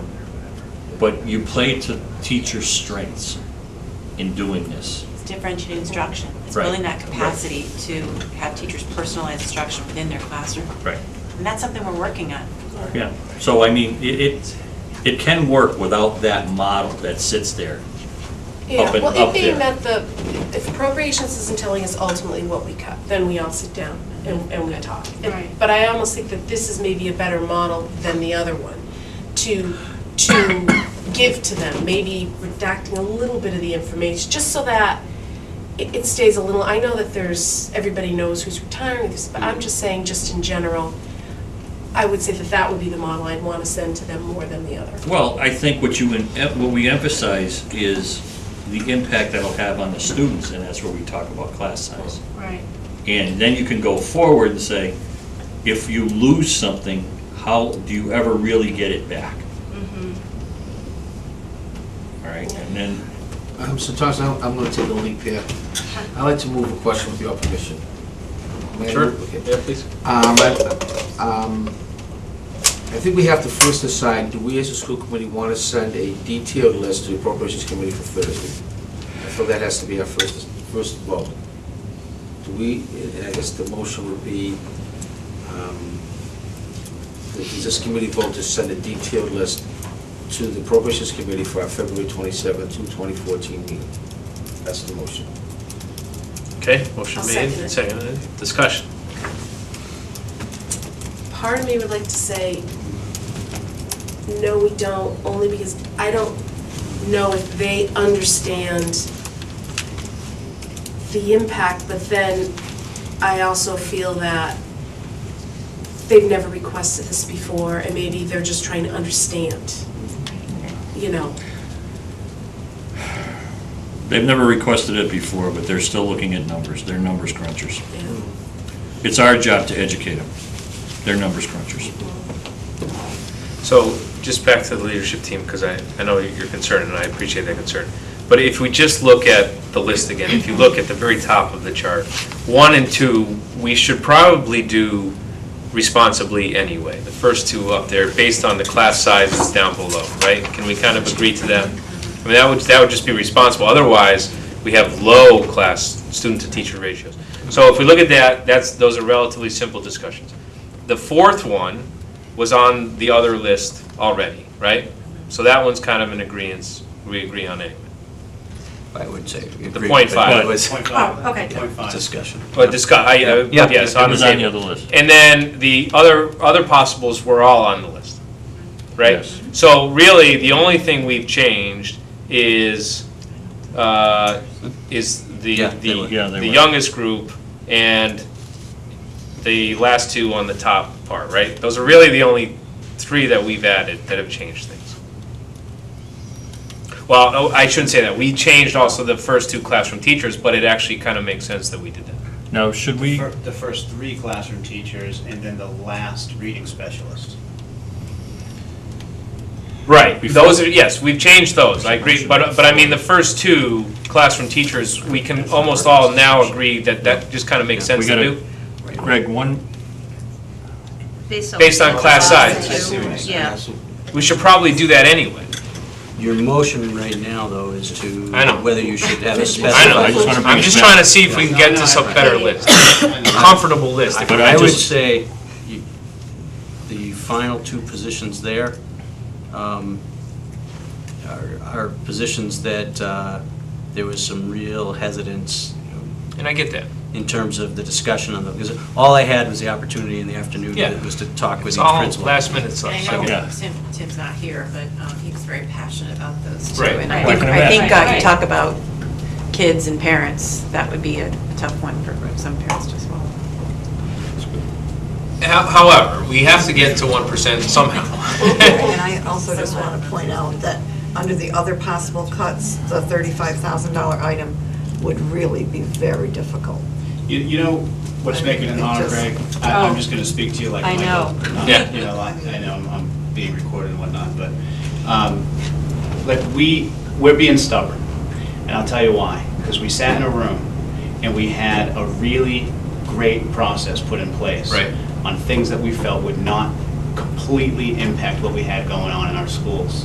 And then, you know, we came here to do this great presentation about And I'm not trying to hornswoggle you at all. And so now we're sitting here Yeah. to be part of this meeting, and you know what, I really commend you for involving us in this, because you don't really have to. But all this is new to us. And it's new to us. We're hired to make hard decisions, and we're hired to process those decisions and to collaborate around them and to think about what we said in a meeting one day and then get back the next day and then call our colleague and say, hey, I shouldn't have said that, or why did I say that, or let's try to undo that or fix that, or call Gordon as well. And So that I can undo it. and so now, like, we're kind of on the spot to say. I don't mean to do that to you. You know, to say. And I agree with you. And I know the position you're in. You It's gotta all have last a minute list, for us to you gotta have a because we list, have- but the list doesn't match the list that we Right. had a process around, and we're being stubborn to make any comment about it. But just so you know, this second list. And some of our colleagues aren't here. And I respect Right, that. and we, but also looking at this list, we're only seeing this Yeah, as we it's- walked in and sat down. Unfortunately, we're under the And it was gun just here. developed 4 hours ago Right, as well. Because Yeah. the request just came in that we have to come with some priorities. And we don't have to. So we have a motion on the table. If the committee says, no, we're not going to prioritize or send a priorities list, it's kind of a moot discussion. So I guess I just wanted to see if we could kind of get towards a list, because I feel 1 of 5, again, only 1 of 5, that we should come with a list to them, because otherwise we will be left out if there are any additional funds. And I think we will make their job more difficult by not providing at least some sort of ideas on what we may look to cut. So something a little more specific than what was given in this first Right. round, but nothing Quite this specific. quite Not- this specific we as our gotta, we two gotta lists. find, we gotta We find have a the middle happy ground. medium Yeah. to what Deidre just said. Because ultimately, I think we will sit down, we will discuss, and it might be a little bit of this, and it And might be a little bit of the other one. But they can't tell us where to cut. That's the Right. thing. This is our decision with the entire leadership team. Okay, so, and this committee. Which And is we why- come. So that's why this is only You know. another step in the entire process. Because when it comes down to whatever the number is, if it's still the 446 at the end of April or even earlier, and we don't see any change, but they can't tell us where to cut. I know. Right. We're only throwing this out there, in my mind, in case there's additional funding. We're gonna have to have something to go on. We can't just, But all then of as a a percentage, if we all have to cut 1%, shouldn't we all get that percentage back, whatever additional we get from the state? Because that's arbitrary. It's Because arbitrary. At that point, it's arbitrary. Joey, I understand, police and fire now will be fully funded, their level services is 1%. yeah, that's, see, the other. Because of part retirements, you know, so. Because of the other. It is what it is, and they're just having to fall that way for them this year. Then I could be wrong, I don't mean to speak for another department, but from what I've heard, that's the situation they're in. So to give them additional funding would be above their level services. The other So side of the coin is we're $27 million, a 1% increase translates into $446,000 in cuts. Because it's $27 million. It's not the, I don't want to pick out any other departments. Right. It's not council and agent, it's not rec. Okay, it's the school department. We're 55% of the budget. That's where it is. What do you want? You want to vote? I don't you? agree You're with the ready to process, vote. I agree with the process, I just don't agree with the timing, that's all. I know. think it's too quick for me, that's all. That's all, but listen. So, one of let me, five. to continue that discussion on this, what can we bring Thursday that will create a worthwhile discussion, if not for a prioritized list?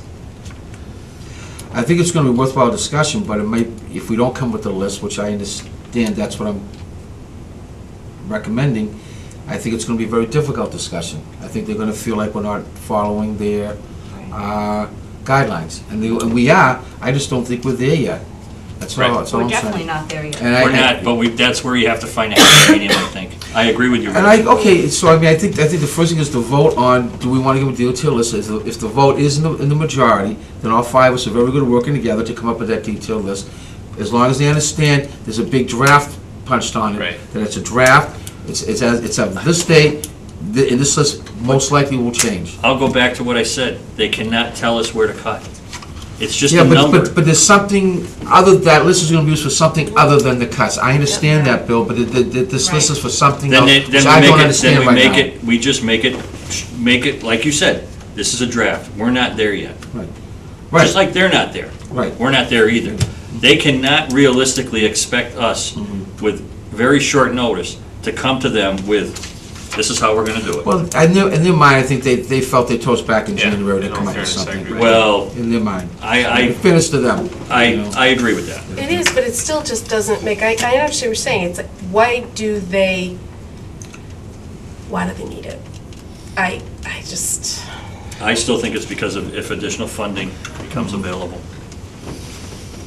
Well, and in the end, it's our job. It's our job. To fight for this department, and Right, to fight exactly. for the school district. Good And if we point. feel that the 1% parameter we cannot make, then that's a whole other We have to look at conversation. our options, right. Well, then we have that discussion. Right, yeah. Can we just give them the individual pays for the retirements and then the other situation? Not because just because I do, I feel it's. I mean, you want to give them just the left-hand corner from possible unfilled retirements through the figure 448,101. You want to give them just that little left corner there? Yeah, but Keep I the wouldn't rest out? even get, I you know, think teacher you salary. You have a motion on the floor about specificity. Depending on which way that goes in terms of the vote, then Yeah, we'll you might decide want to the get next into one. what you actually want to present. If you're not becoming incredibly specific, then there's any number of ways. Conversation is over. Well, no, there's Right. any number of ways. Well, pretty much. Well, it is and it isn't. No, that's right, and I appreciate Gordon, you bringing us back on. Technically, it's the same information, Well, I it's think just not we're as going to vote. we've put down salaries. We're just being respectful of people and their jobs and not putting a label on the But individual I would be jobs. hesitant to include other possible cuts at this time. I would Yeah, too. I would That's- too. That's, Oh, these other ones? Down the bottom. Maybe the numbers, but definitely not the positions. but you do have a motion on the table. Yeah, we do. We do. So the motion has been made to, in the affirmative, to send a detailed list to Correct. appropriations. So a vote in the affirmative would mean to send a list to appropriations. A vote in the negative would mean to not send a list, just for clarification. Correct, in the motion? Well, a detailed list. Detailed list, Because if I'm the vote is in the negative, then my suggestion is still going to be to come up with some type of list to give them on Thursday. Not a detailed It's list. not a detailed list. So you look at, your motion Yeah. is detailed. It's, whether you're specific towards this example. I'm against, frankly, I'm against giving them any list, but I'm trying to just work with all of Well, them. so just to further discussion a little bit further, what would a non-detailed list look like? I don't know. It would look like this. It would look like this of what we handed them. Right, exactly. Well, It would. and then I'll go, Are including but not limited to, and just put everything in there? No. no. That's too detailed. That's too much. I think that much information. if you were looking at to become more specific than we were in January, but not necessarily putting Over. exact titles, you could probably talk about looking at not filling retirement positions, and start to talk about other areas that we would be investigating as possible reductions and cost-saving measures. And just leave it at that. And then we would have, I Like would an have to be more line specific item in type. terms, well, I wouldn't necessarily provide the actual accounts, but areas that have been discussed. Could we give them the actual dollar amount so they could see the, I think you could do that with a retirement position. yeah. I wouldn't go, I And wouldn't the go to other ones, if cuts. you wanted to give the numbers, but just not, No. nothing? You'd have to give something there. Yeah. Well, it would bring it to, You could say support staff could leave it at support staff. at that 65, 865 support staff. But without specific impacts or specifically talking about what the impacts are, then it doesn't mean much, though. Yeah, but then you give them Verbalize it to them bottom. when we're sitting with them as opposed to giving it to them I think in you writing. have to explain it. Yeah. You know what I mean? I guess I don't want to give it to them, you know, we're sitting there and, You gotta give it to them. yeah, Because if you're gonna talk about it, they've gotta have something to look I at. know, they record everything too. Well, you give them the bottom, you give them the impact on the classroom. No, I don't think you give them the bottom. Why? They're not gonna understand that. That's our job. No, Well, but that's the rationale. Yeah. Right. Yeah. You gotta justify this At least the number first somewhere. one of the bottom. Right, right. I don't know. Okay. I knew it wasn't gonna be an easy discussion. And maybe that's fine, then we can say to them, like, all of these other ones here, you're talking some pretty major, I mean, how do you go without this and without this, and you know, and then we could explain to them But why you gotta this is be such a very, difficult very careful that process. you don't get too specific. Yeah. You gotta be very careful. Unless we're gonna get specific. So the motion's been made to go specific or not specific. So all those in favor of being specific in terms of prioritized list, please say aye. Aye. Those opposed, no. No. No. No. Yep. And motion fails 1 to 4. Okay, so now what are we gonna send? We're back to that. All right.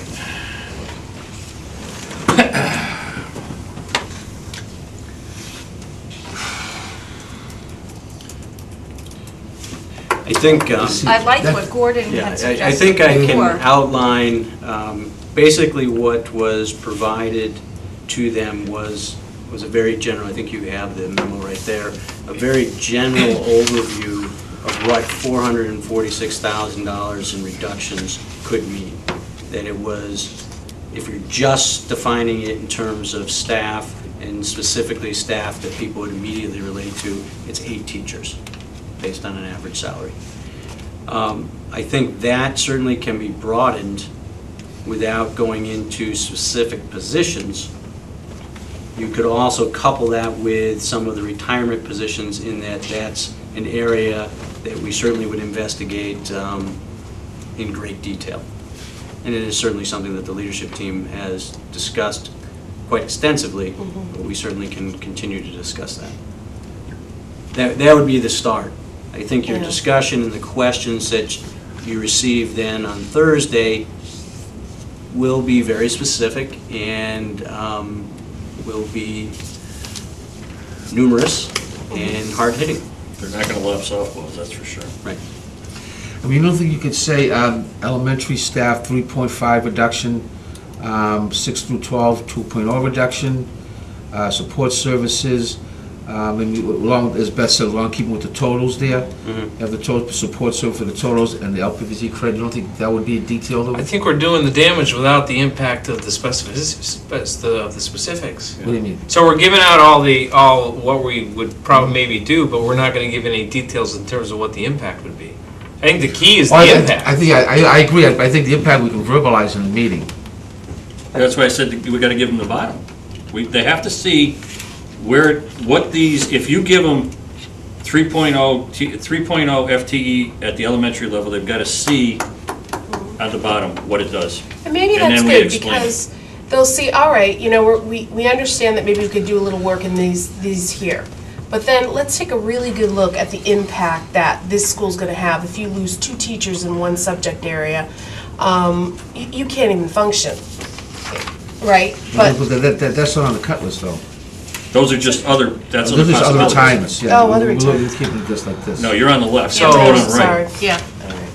I don't know, maybe we've gone way too far off track. I mean, maybe we should postpone Thursday's meeting altogether and meet with the leadership team so that they can vet everything fully, because I can see it in their eyes already. I would certainly schedule a meeting with the leadership Yeah. team. That's gonna take some It has to time be to put done, together, yeah. so the background information that everybody will need to make that a worthwhile day is gonna take some time.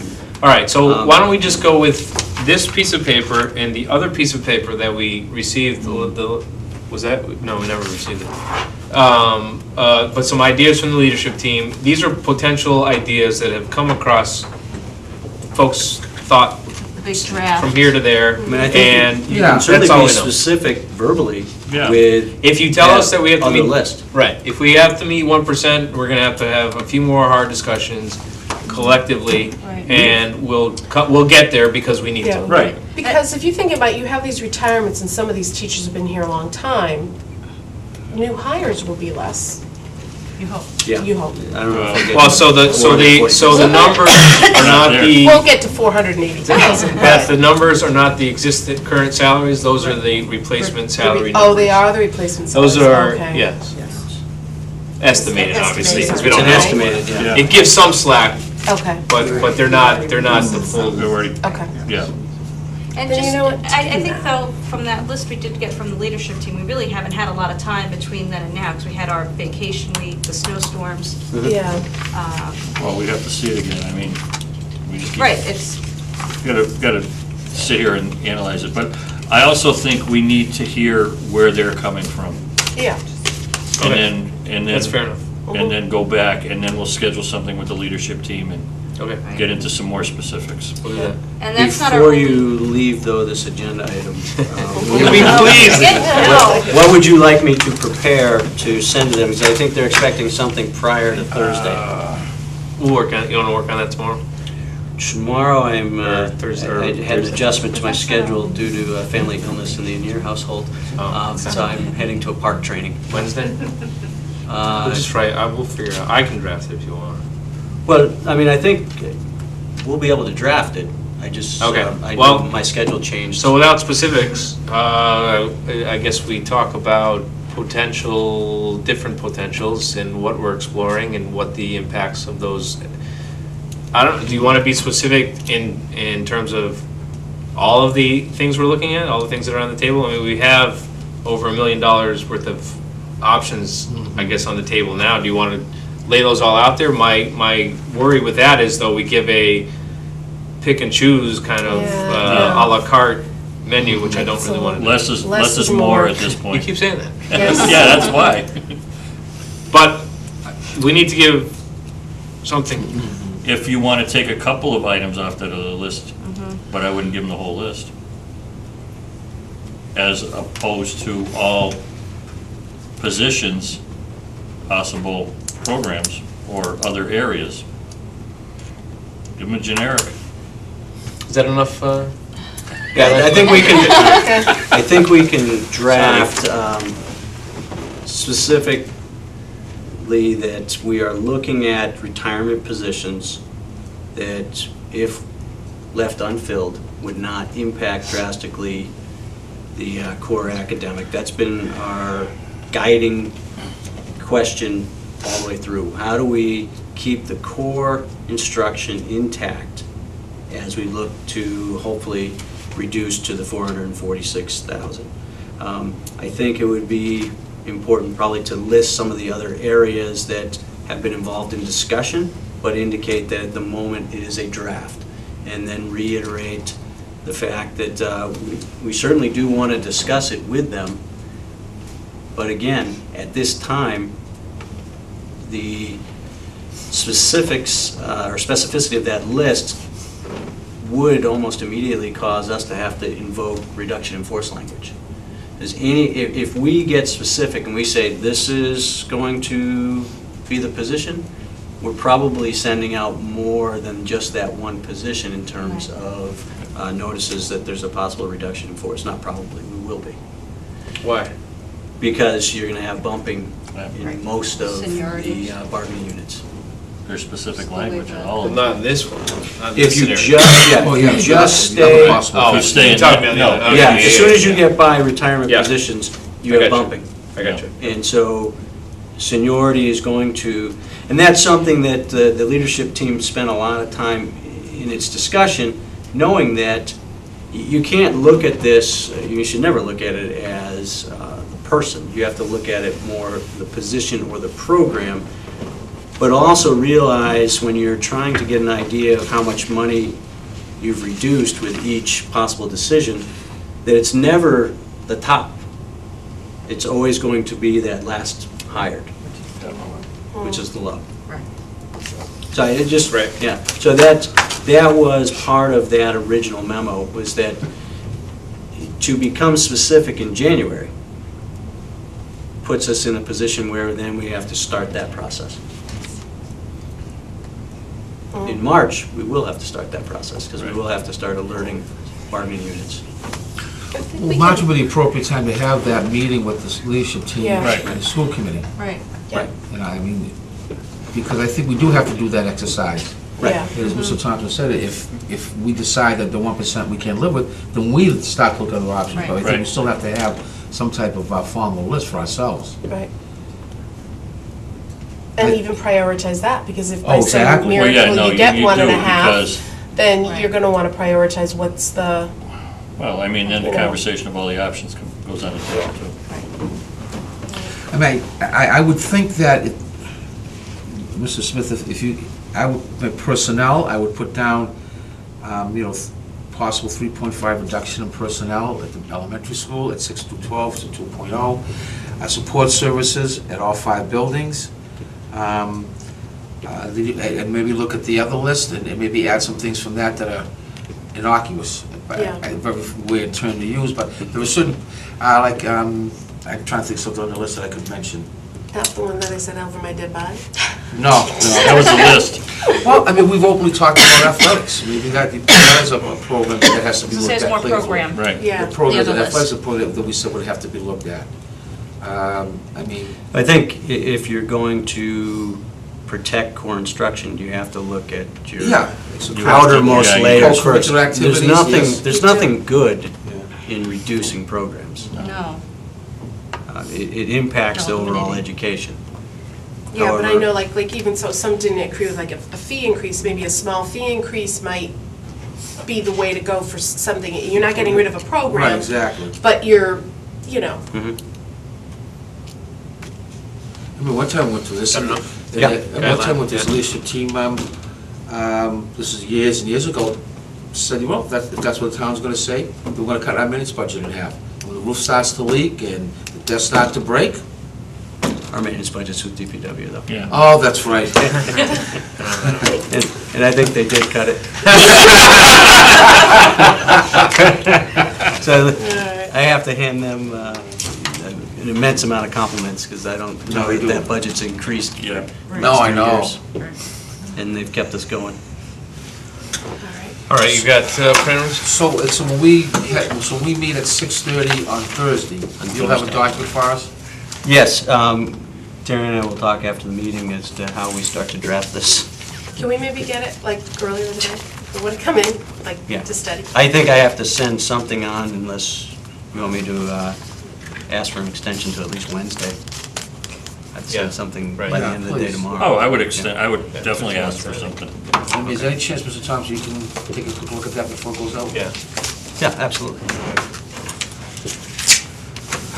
So, Gina, Lisa, and Michael, I apologize. I really do, and I want you to know that no, you're just being sarcastic. How do you think it is sitting on this side of the table? We're only trying to figure this out collectively, and of course, all your input, you're the professionals, and I fully admit that, and so we do take all of your input, with utmost value, and I don't know, we'll We had every collectively intention get of there sitting together. with you at some point anyway, so Yeah. it's just, Didn't mean to put you on the spot No, tonight, so. that wasn't the Thank you. intention. That's a full day, that's a long, I Yes. haven't been through it once before, it's a long, grueling day. It took us at least 10 hours to get to the list prioritized. We'll bring snacks. Yeah, it's not. Okay. You may with your permission, I want to take just a 5-minute recess because I'm going to have to set up the next presentation. Well, what's the next presentation? The park. Yeah? You want to do, what's our next school committee meeting look like? Let's crank this out. We'll get it Okay, done. All right. okay. Can we get a motion for 5? So moved. Motion made, seconded, all in favor? Aye. Okay. Okay. Oh, we took them away. All right, welcome back. We are on to our next agenda item, which is an update on the park exam state field test. Mr. Smith. Okay, thank you. Just this was an agenda item that was tabled from our last meeting, so we wanted to bring it back and make sure that we're updating everyone on what this field test involves. So just to give you some basic background, but probably the key element, and it's in the slides, but I want to mention it at the start, is that next week, March 5th at 6:30 at the Minnechaug Auditorium, there is a parents' evening that I will send out a Blackboard Connect call on because DESE, Department of Elementary and Secondary Education, will be presenting. It's not Hampton Wilbraham presenting, it's not East Long Meadow presenting, it's the Department of Elementary and Secondary Education presenting to parents around Western Mass on this park field test and the park assessment as a whole. So I just wanted to make sure people realize that. What time is that? 6:30. At Minnechaug. At Minnechaug High School in their auditorium, but it's March open March 5th. Which is good, because I know of parents who have already had concerns and... Right. So I will send something out. And Wilbraham sent out a reminder Friday, just that we can invite parents and feel free to advertise. So just to give you an idea, PARC basically is the Partnership for Assessment of Readiness for College and Career. And what this assessment is that we're field testing this spring is a way to move into the Common Core and make sure that our assessment is reflecting the new standards that we were already beginning to teach in our classrooms. I mean, we were implementing Common Core standards first in ELA and math over the last few years, and now we're continuing to implement them in the other subject areas. And so that's what PARC is attempting to do. And across the state this spring, you're going to have 1,097 schools who will be participating. In this pilot, 639 will be participating in the performance-based assessments. There are 2 assessments, performance-based assessment and then an end-of-the-year assessment. We will have schools participating in both, end-of-the-year and performance-based. When the commissioner called for participation in this, it was considered voluntary. However, the only way you could decline, the example that I think was used in the initial letter was that if perhaps the Department of Elementary and Secondary Education was somehow mistaken and they had invited a school to participate that actually was closed in your district. So we have 4 schools participating, and the schools are up there. It's Maple Shade, grade level 5. They'll be participating in math, and they have a computer-based test, and they have performance-based assessment is the type of test that they'll be doing on computer. Mountain View, it's grade 4, it'll be 2 classes, and they're actually doing both the performance-based and the end of the year.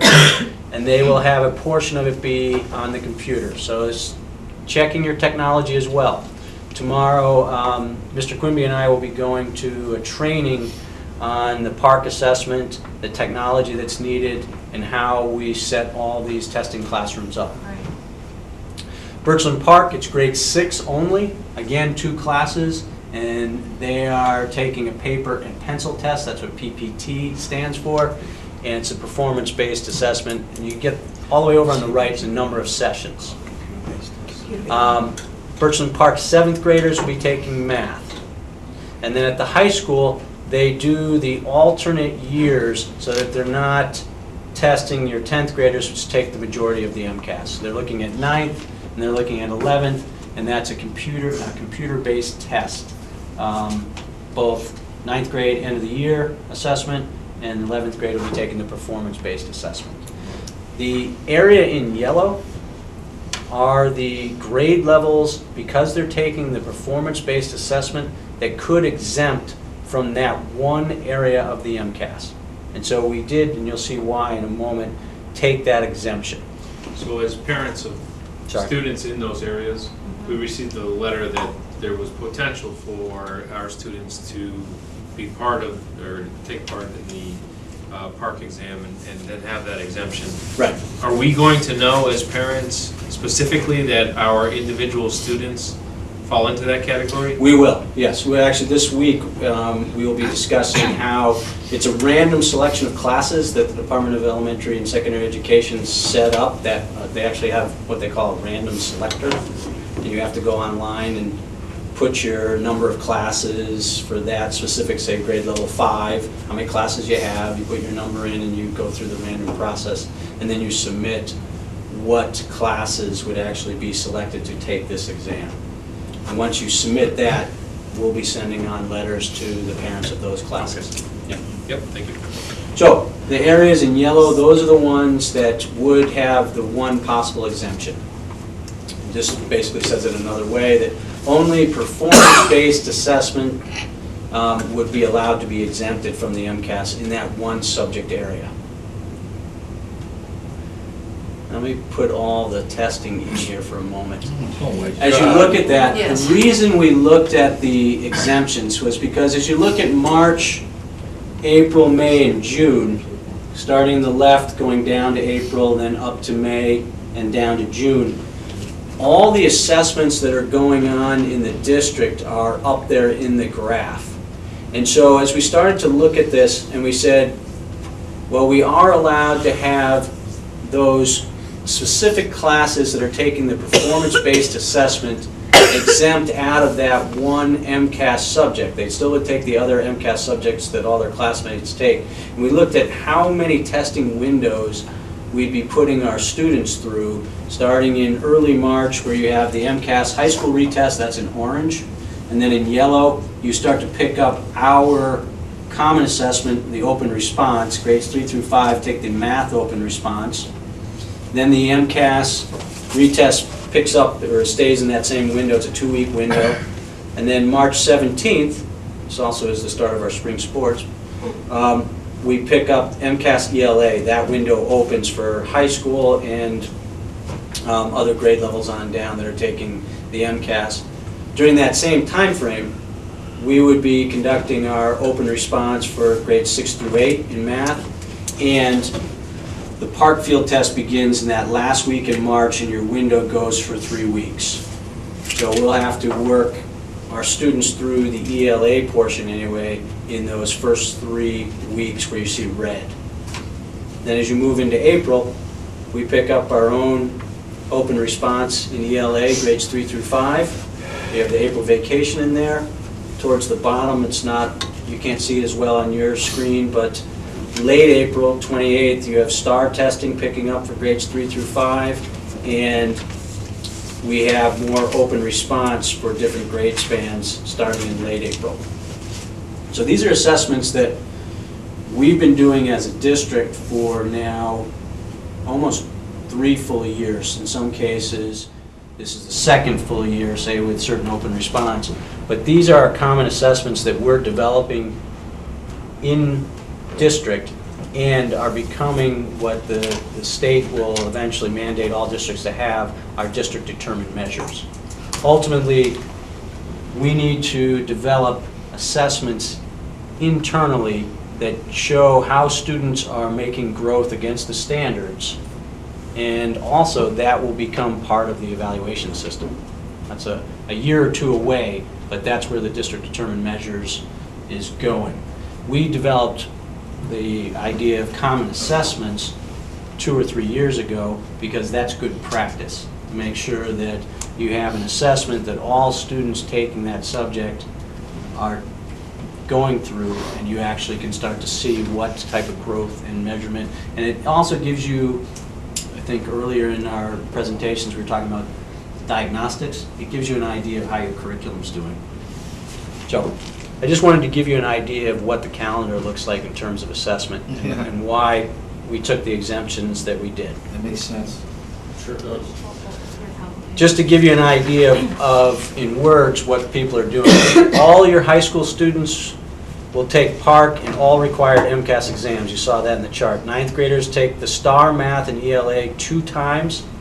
9 through 12 take Common Open Response at least 2 times. And the Common Open Response is based on the standards and former MCAS exams.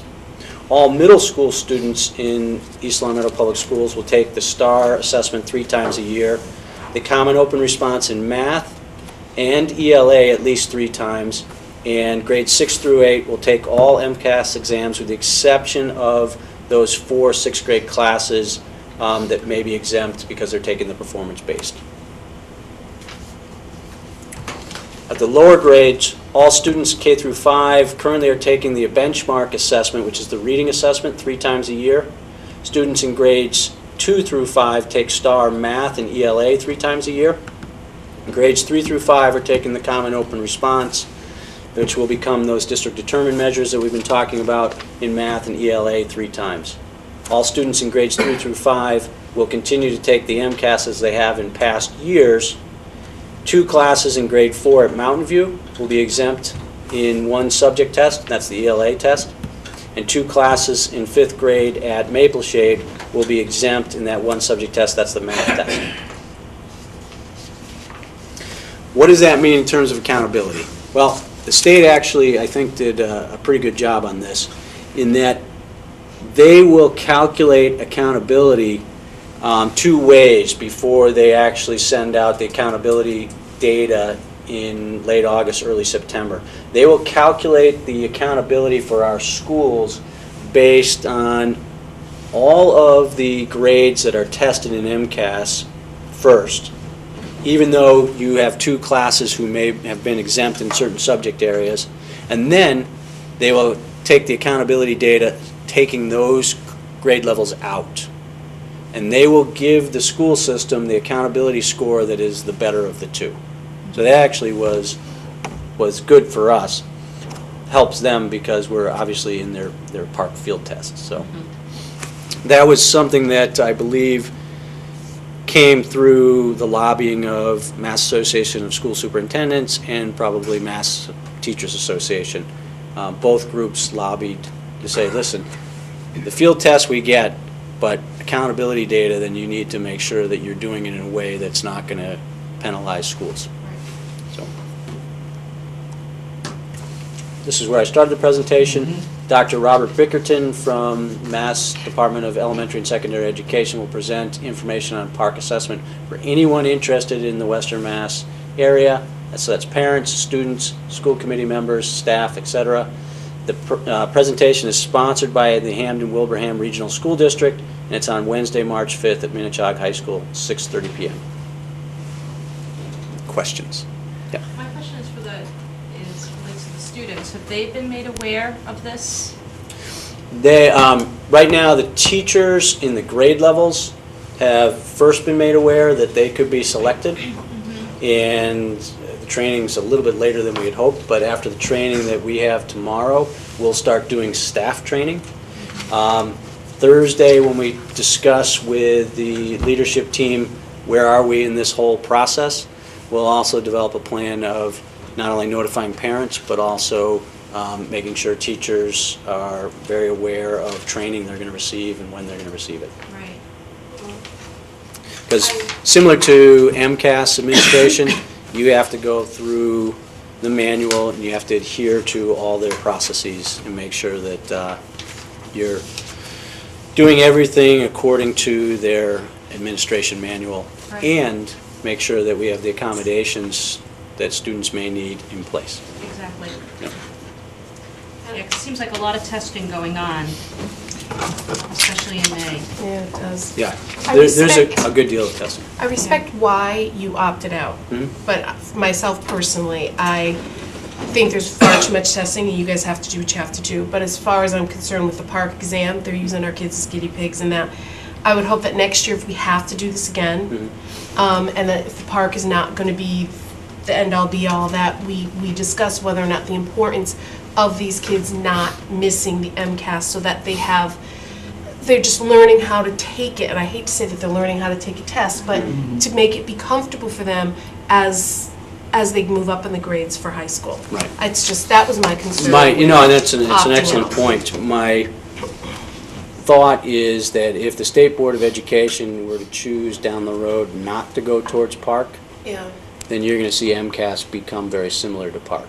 It's going to end up being technology-based. It's going, because they've already started to incorporate a lot of the more rigorous questions, mostly in ELA, that move us fully into the Common Core standards. No, it's an excellent point, though. Well, Yeah. you know, just. Okay. Okay? Good, thank you. You're welcome. All right, we're gonna finish 7.1 before Mr. Smith gets here. So did everybody read the change to 7.1? Yes. You understand, it makes perfect sense to me, so. Yes, it does. Can I? What do you? I don't know, never mind. How about a motion to that effect? Yes, no? Did you want to give any? Sure, I can. He made it to the table, Rich. You didn't let him. You didn't get it out early enough. There. He's back. This is actually in response to preliminary discussion that we had with our visiting representatives from the Department of Elementary and Secondary Education who are doing a coordinated program review. It's actually very nice that they just stated to us that if you make a revision to your policy around instructional materials, they were looking at civil rights, special education, and English language education. So pretty massive areas. That if we make the revision that's in bold type there, then we don't get cited on this area, which would be a civil rights piece. Okay. Thank you, that was worthwhile input, so Yes, it was. I appreciate that. I move that we accept the policy IJ, instructional materials. A second? Motion made and seconded. Any other discussion? Hearing none, all those in favor, please say aye. Aye. Those opposed, no. Motion carries 5-0. Thank you. And field trip request. In your packet, you'll see a field trip request for the chorus. There's a cover memo from Mrs. Flanagan. The chorus is heading down to a choral festival in Hartford, Connecticut. Actually, to the University of Hartford, excuse me. And it's actually the Hart High School Choral Festival, and this would take place Monday, March 17th. You see 2 pages into the packet, or this part of the packet, the request from Mrs. Forward, and it gives you that you have a total number of 13 students, 2 adults, 15 people total, and they'd be going by one of our buses. They're paying the money out of their fund, correct? Yes. I don't think it was one of our buses. I No, it's a think King they were- Ward. Oh, okay. Ward, yeah. Thank you. Only the finance. We'd be procuring the King Ward bus through our transportation department. That works. I move that we, The request came to us first. that we They still allow get the King field Ward. trip on March 17th, 2014 to the Hart High School Choral Festival, as mentioned in the letter attached. Motion made and seconded. Any other discussion? Hearing none, all those in favor, please say aye. Aye. Those opposed, no. Motion carries 5-0. Thank you. Okay. With that, motion to adjourn? So moved. Motion made. Second. And seconded. Any other discussion? Hearing none, all those in favor, please say aye. Those opposed, no. Motion carries 5-0. Thank you all so much. Thank you.